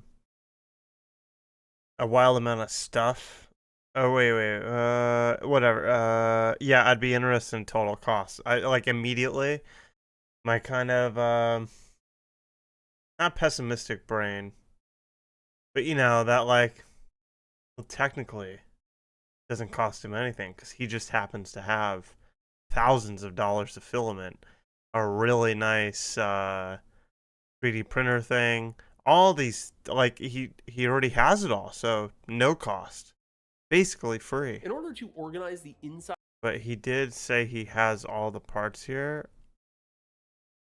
I don't want to click on everything and see. Sides of the PlayStation, I want to make what I'll refer to as a mid-frame. The mid-frame will hold all of our mods and also insulate them from shorting out against the RF That is shield. the funniest part of those do-it-yourself videos. They're like, my wife told me, like, I don't even know. But it's always something like stupid.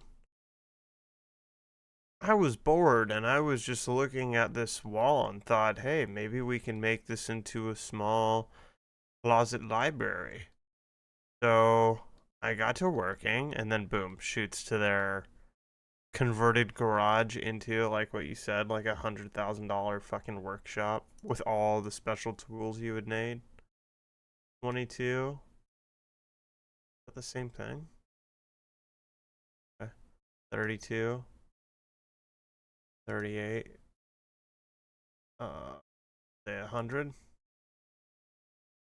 225. Technically, I guess you would need that. 250.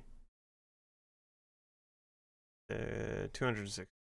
Make this 265. 320. 50. 70. 390. 410. 430. 500. Technically, if you don't have anything, right? 642. 670.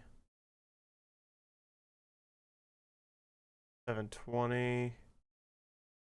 730. Yeah. Call it $730 for this simple, and that doesn't include buying the PlayStation. Building that they'll be sitting on top of. Now, the midframe is actually a deceptively complex part, so in order to print it, we're going to have to add a new filament. Except we didn't include the 3D printer and that shit. Because if I wanted to do this, I'd have to buy that too.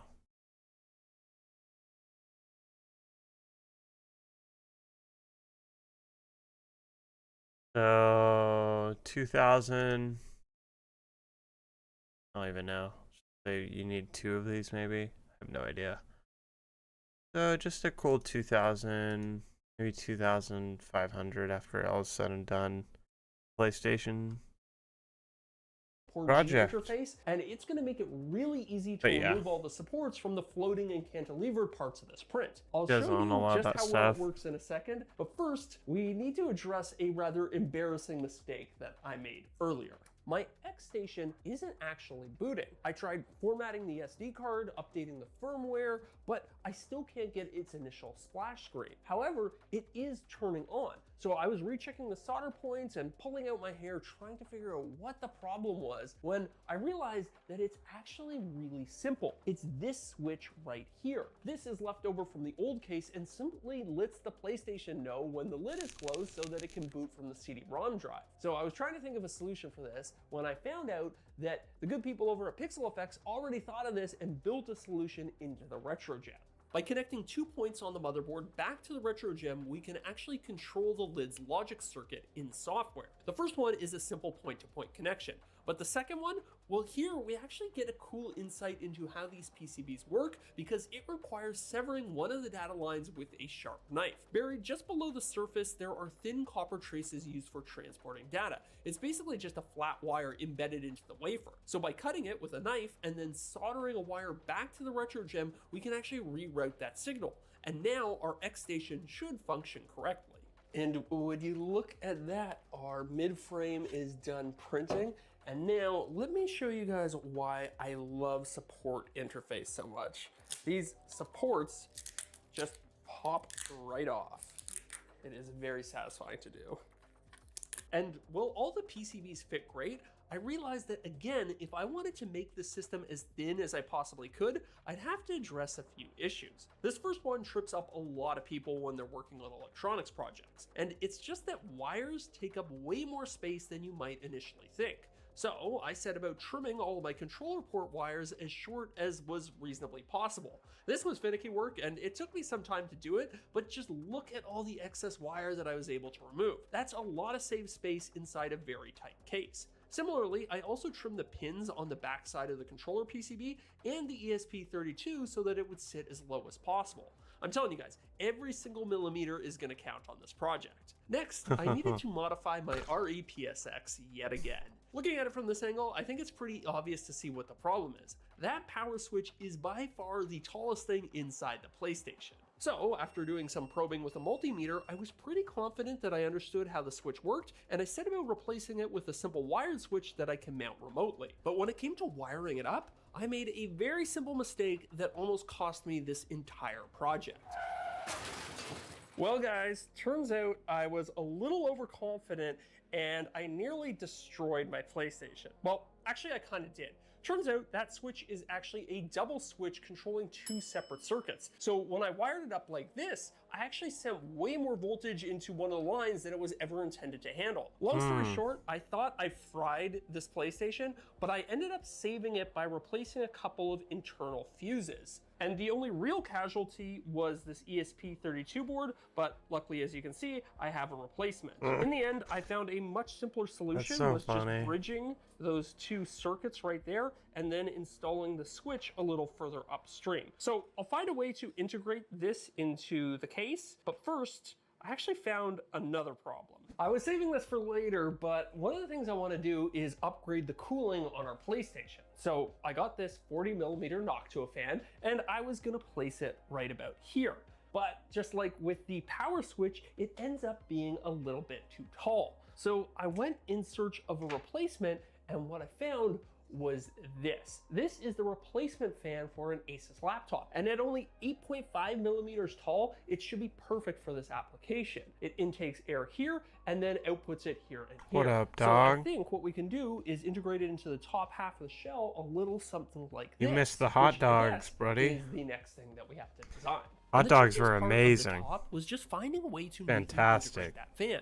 Here I actually took some inspiration from the original PlayStation and A raised really a good small move. circular area. On the flip side, I created some mounting points as well as some ducting to help route the hot exhaust. Now, because of where this fan is, I also had to make a small cover to contain everything, and then I created a cutout for that power switch that we installed earlier. It took some figuring out, but with all of that done, I was ready to print what I was hoping would be my final prototype. Garbage Pail Kids looked fun. We're gonna see. I'm gonna go buy like 10 packs today, and we'll open them and see how we feel about it. What was interesting is we learned that they are parodies. The Garbage Pail Kids was a parody to the Cabbage Patch Kids, which I had no idea. And also what I didn't know is Tops, yeah, definitely gonna open on stream. Tops was a tobacco company back in the 30s, but due to supply issues, I think it was, they switched and they made Bazooka bubblegum. Yeah, Tops made Bazooka bubblegum, and then later got into like comics, and then as we know, cards as well. So yeah, and then in, I guess it was the 80s, in 1985, a little bit before that, Cabbage Patch Kids came out, and they did a first limited run, or just a first run, of Garbage Pail Kids. And it was because they were so gross and being banned in schools that they really caught on. And then at some point, the people who made Cabbage Patch Kids sued Tops and told them that they can't do it anymore. So they just agreed to change characters and make them not look like Cabbage Patch Kids. It was really cool. And trust me, I know this case doesn't look like anything special just yet, but I'm a big fan of the saying that first you make it work and then you make it good. So with that in mind, let me show you a cool feature of the REPSX that I forgot to mention earlier. I don't know what this is going to end up looking like, but I kind of wish he would have used different colors. Well, there's actually a couple of contacts on our new PSU for exactly that purpose. I guess I'm not the first person to think about adding a fan to their PlayStation, but it's for a good reason. By keeping the electronics nice and cool, we can extend the life of this nearly 30-year-old console. So with everything hooked up, I slotted the top into position, tightened down the bottom screws, and oh man, would you look at this thing. Everything fits, and it is smaller than the original PlayStation in every single dimension. Okay, I don't want to be a fucking asshole. I really don't want to be a fuck. But it is smaller than the original PlayStation in every single. It is smaller. It is smaller. It's just not that much. I don't know. I think my issue is like I wish you would have just chose kind of that see-through look. I don't really like You would have the to work whatever. really hard I don't in order know. to make this thing any thinner than it already is. So now that we know I that think it that's my works, problem more than what do you anything. say we make it look good? Back in Fusion 360, I set about rounding over a lot of the hard edges, adding some subtle design tweaks, and just generally sprucing up the case. I added some air intakes, the PlayStation logo in the lid, and I also stole a feature from the PlayStation 2. You see these rails on the top and bottom? Well, I made a stand that slots into them so that I can mount it vertically if I want to. So now that all of the design work is done, we are finally ready to print out the final version of our case. And here, I want to test out 3 new features. God, I that Bambu fucking has love recently Canadians' accents. Test out. Out. Test out. And he also says Zed. His name is Zach. Fun. added that makes 3D printed parts look less like 3D printed parts. The first one is fuzzing. You know how 3D printed parts have those very obvious layer lines? Well, fuzzing moves the nozzle around ever so slightly while printing in order to help hide those lines. It effectively adds a very fine texture to the outside of your print, one that I'm hoping will be reminiscent of the texture on the original PlayStation. The next one is variable layer heights. Again, when you're 3D printing, you have to pick how thick you want each layer to be. And when you have things like rounded corners, if your layers are too thick, you can end up with really aggressive stair stepping. The conventional solution is to just decrease the layer thickness, but then your prints take forever. So by enabling variable layer heights, we can use thinner layers in areas of fine detail and then crank up the layer thickness in other areas where it doesn't matter as much. That way you get the best of both worlds. And then the last one is ironing, where you go back over the topmost surfaces and smooth them out. The X1 does this by adding just a little bit more filament and also literally ironing the surface with the hot tip of the extruder. So how does it look when you combine all 3 of these features? Well, I guess there's only one way to find out. Unfortunately, things did not turn out great, and it mostly comes down to user error on my part. So variable layer heights and also fuzzing work well separately, but when you combine them, what you end up with is a very inconsistent surface texture. And honestly, I probably should have seen this coming. Ironing, on the other hand, actually worked really well, but I've done a much simpler solution which is to just take the large flat sections of these models and orient them down on a smooth build plate and then print the parts that way. So yeah, I reprinted the case with my newly learned lessons, and I also switched my support interface to Bambu's purpose-made PETG support. This stuff is slightly harder to remove, but leaves a much flatter surface. And okay, now these prints are looking a lot better.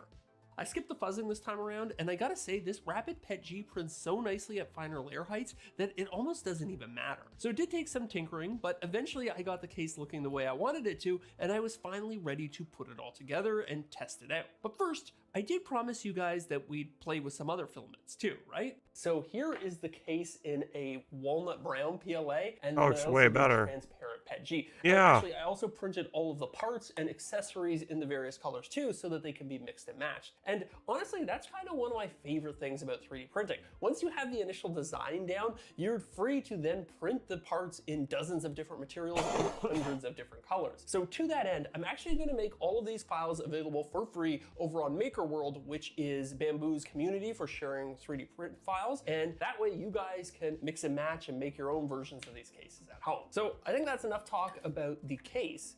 So let's talk about the hardware and do some comparisons to the original PlayStation. Getting the system set up is so much more convenient now thanks to that HDMI conversion and also the USB-C power. Pairing the wireless controller happens instantly as soon as you turn it on, and you get a nice little rumble to confirm. And then once the system boots up, you are greeted by the X-Station main screen. With a large enough SD card, I think it might just be possible to squeeze every single PS1 game onto your system. Now, obviously, I don't condone piracy, so all the games you see here are the games that I actually... You're a fucking liar. You do not own Grand Theft Auto 2, you fucking liar. Own. Loading times should be dramatically better too. Unfortunately, I can't test that because my CD-ROM drive never worked. But from what I understand, it should be anywhere in the neighborhood of 30 to 50% faster. And that applies across the board for all loading screens, which makes the system feel just that much snappier. And then speaking of loading and saving, I actually have a fun little bonus mod here that I haven't talked about yet. This is the Memory Card Pro, and it lets you create up to 8 virtual memory cards on a micro SD card. It's a pretty neat piece of kit for keeping all of your save files organized. Now, let's talk about graphics, which I'm sure many of you are very interested to hear about. Having a clean digital signal allows the RetroGem to give you pixel perfect graphic output via HDMI. But what does that actually mean? Well, here's a comparison to a cheap HDMI converter. And as you can see, the difference is actually kind of insane. But it doesn't stop there, because the RetroGem has all sorts of other visual enhancements that it can run as well. You can upscale the image all the way to 1440p. You can choose between multiple deinterlacing algorithms, because remember, a lot of PlayStation titles are interlaced. I actually found the default motion adaptive one works really well, so I just leave it there most of the time. You can add a layer of smoothing, which helps to reduce the jaggies that the PlayStation 1 is so well known for. And to be honest, I might actually leave this setting off just for old time's sake. Then probably my favorite feature is the ability to inject HDR mapping onto SDR content. On screens that support it, you end up with a much wider range of brightnesses and a wider range of colors too. So here's what the default image looks like, and then here's what it looks like with all of my preferred settings. And also, just for fun, here's that cheap HDMI converter again. I think it's pretty clear to see that this is a huge visual upgrade. So that is it for my modern PlayStation. And while I love how it turned out, I still think I could have done it even better. I've actually compiled all of my thoughts on that subject into a separate bonus video that is currently available for That's pretty sick. I want to watch tomorrow. I want to watch another one of these tomorrow. I want to watch whatever this is. I built an invisible gaming PC.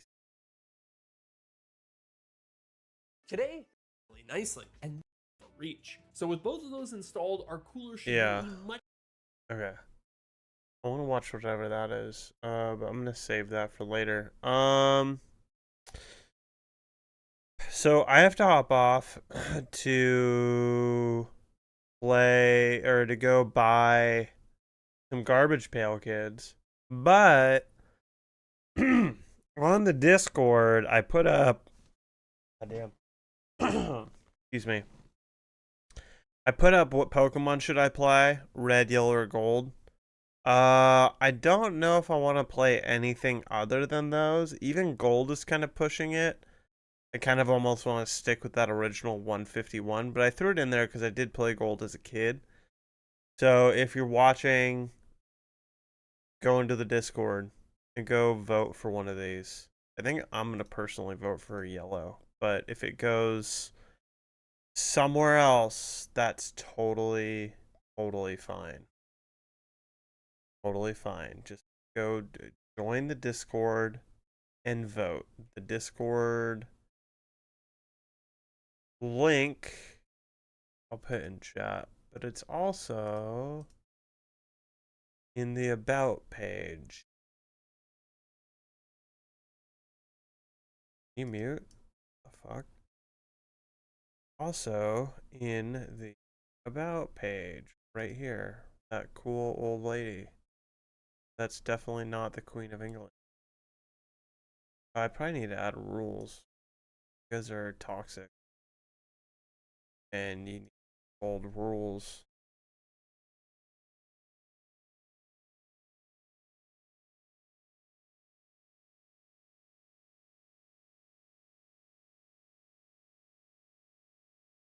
Yeah. I don't even know what rules do you put in a Discord? No racism. No sexism. Other stuff. I forgot I put this FAQ here.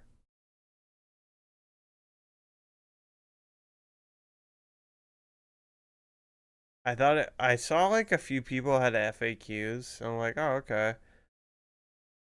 And then I was like, you know what would be funny? Frequently asked questions just in general. So I went to, I think, Grok and just said, spit me out 10 questions that people ask generally a lot. And it did. And it gave me these answers as well. The last one was all me. Do you know sarcasm doesn't come across well over in text? No. Right, because it's like, it's a sarcastic answer to a question about sarcasm not going over well in text. It's funny. It's funny. It's funny. Alright, chat. I'm gonna go buy some Garbage Pail Kid cards, and we're gonna open them on the stream tomorrow. Probably around, well, yeah, probably first thing in the morning, like 10:30. 10:30, maybe 11. But now, come in at 11:30 if you want just that. What the fuck am I talking about? Be here at 10:30 a.m. CST. We'll open the cards when I goddamn feel like it. And you have a great day. Thank you for watching. Peace out, everybody. I'd eat the McChicken as it is. Dude, calm down, bro. Calm down, bro. Calm down, dude. I don't like touching the burger, so I cut it up. Like, I don't know, like... And also, that's hilarious that you guys are fucking... So, Wade just learned that about me, and I told him, like, yeah. And he was like, oh, okay.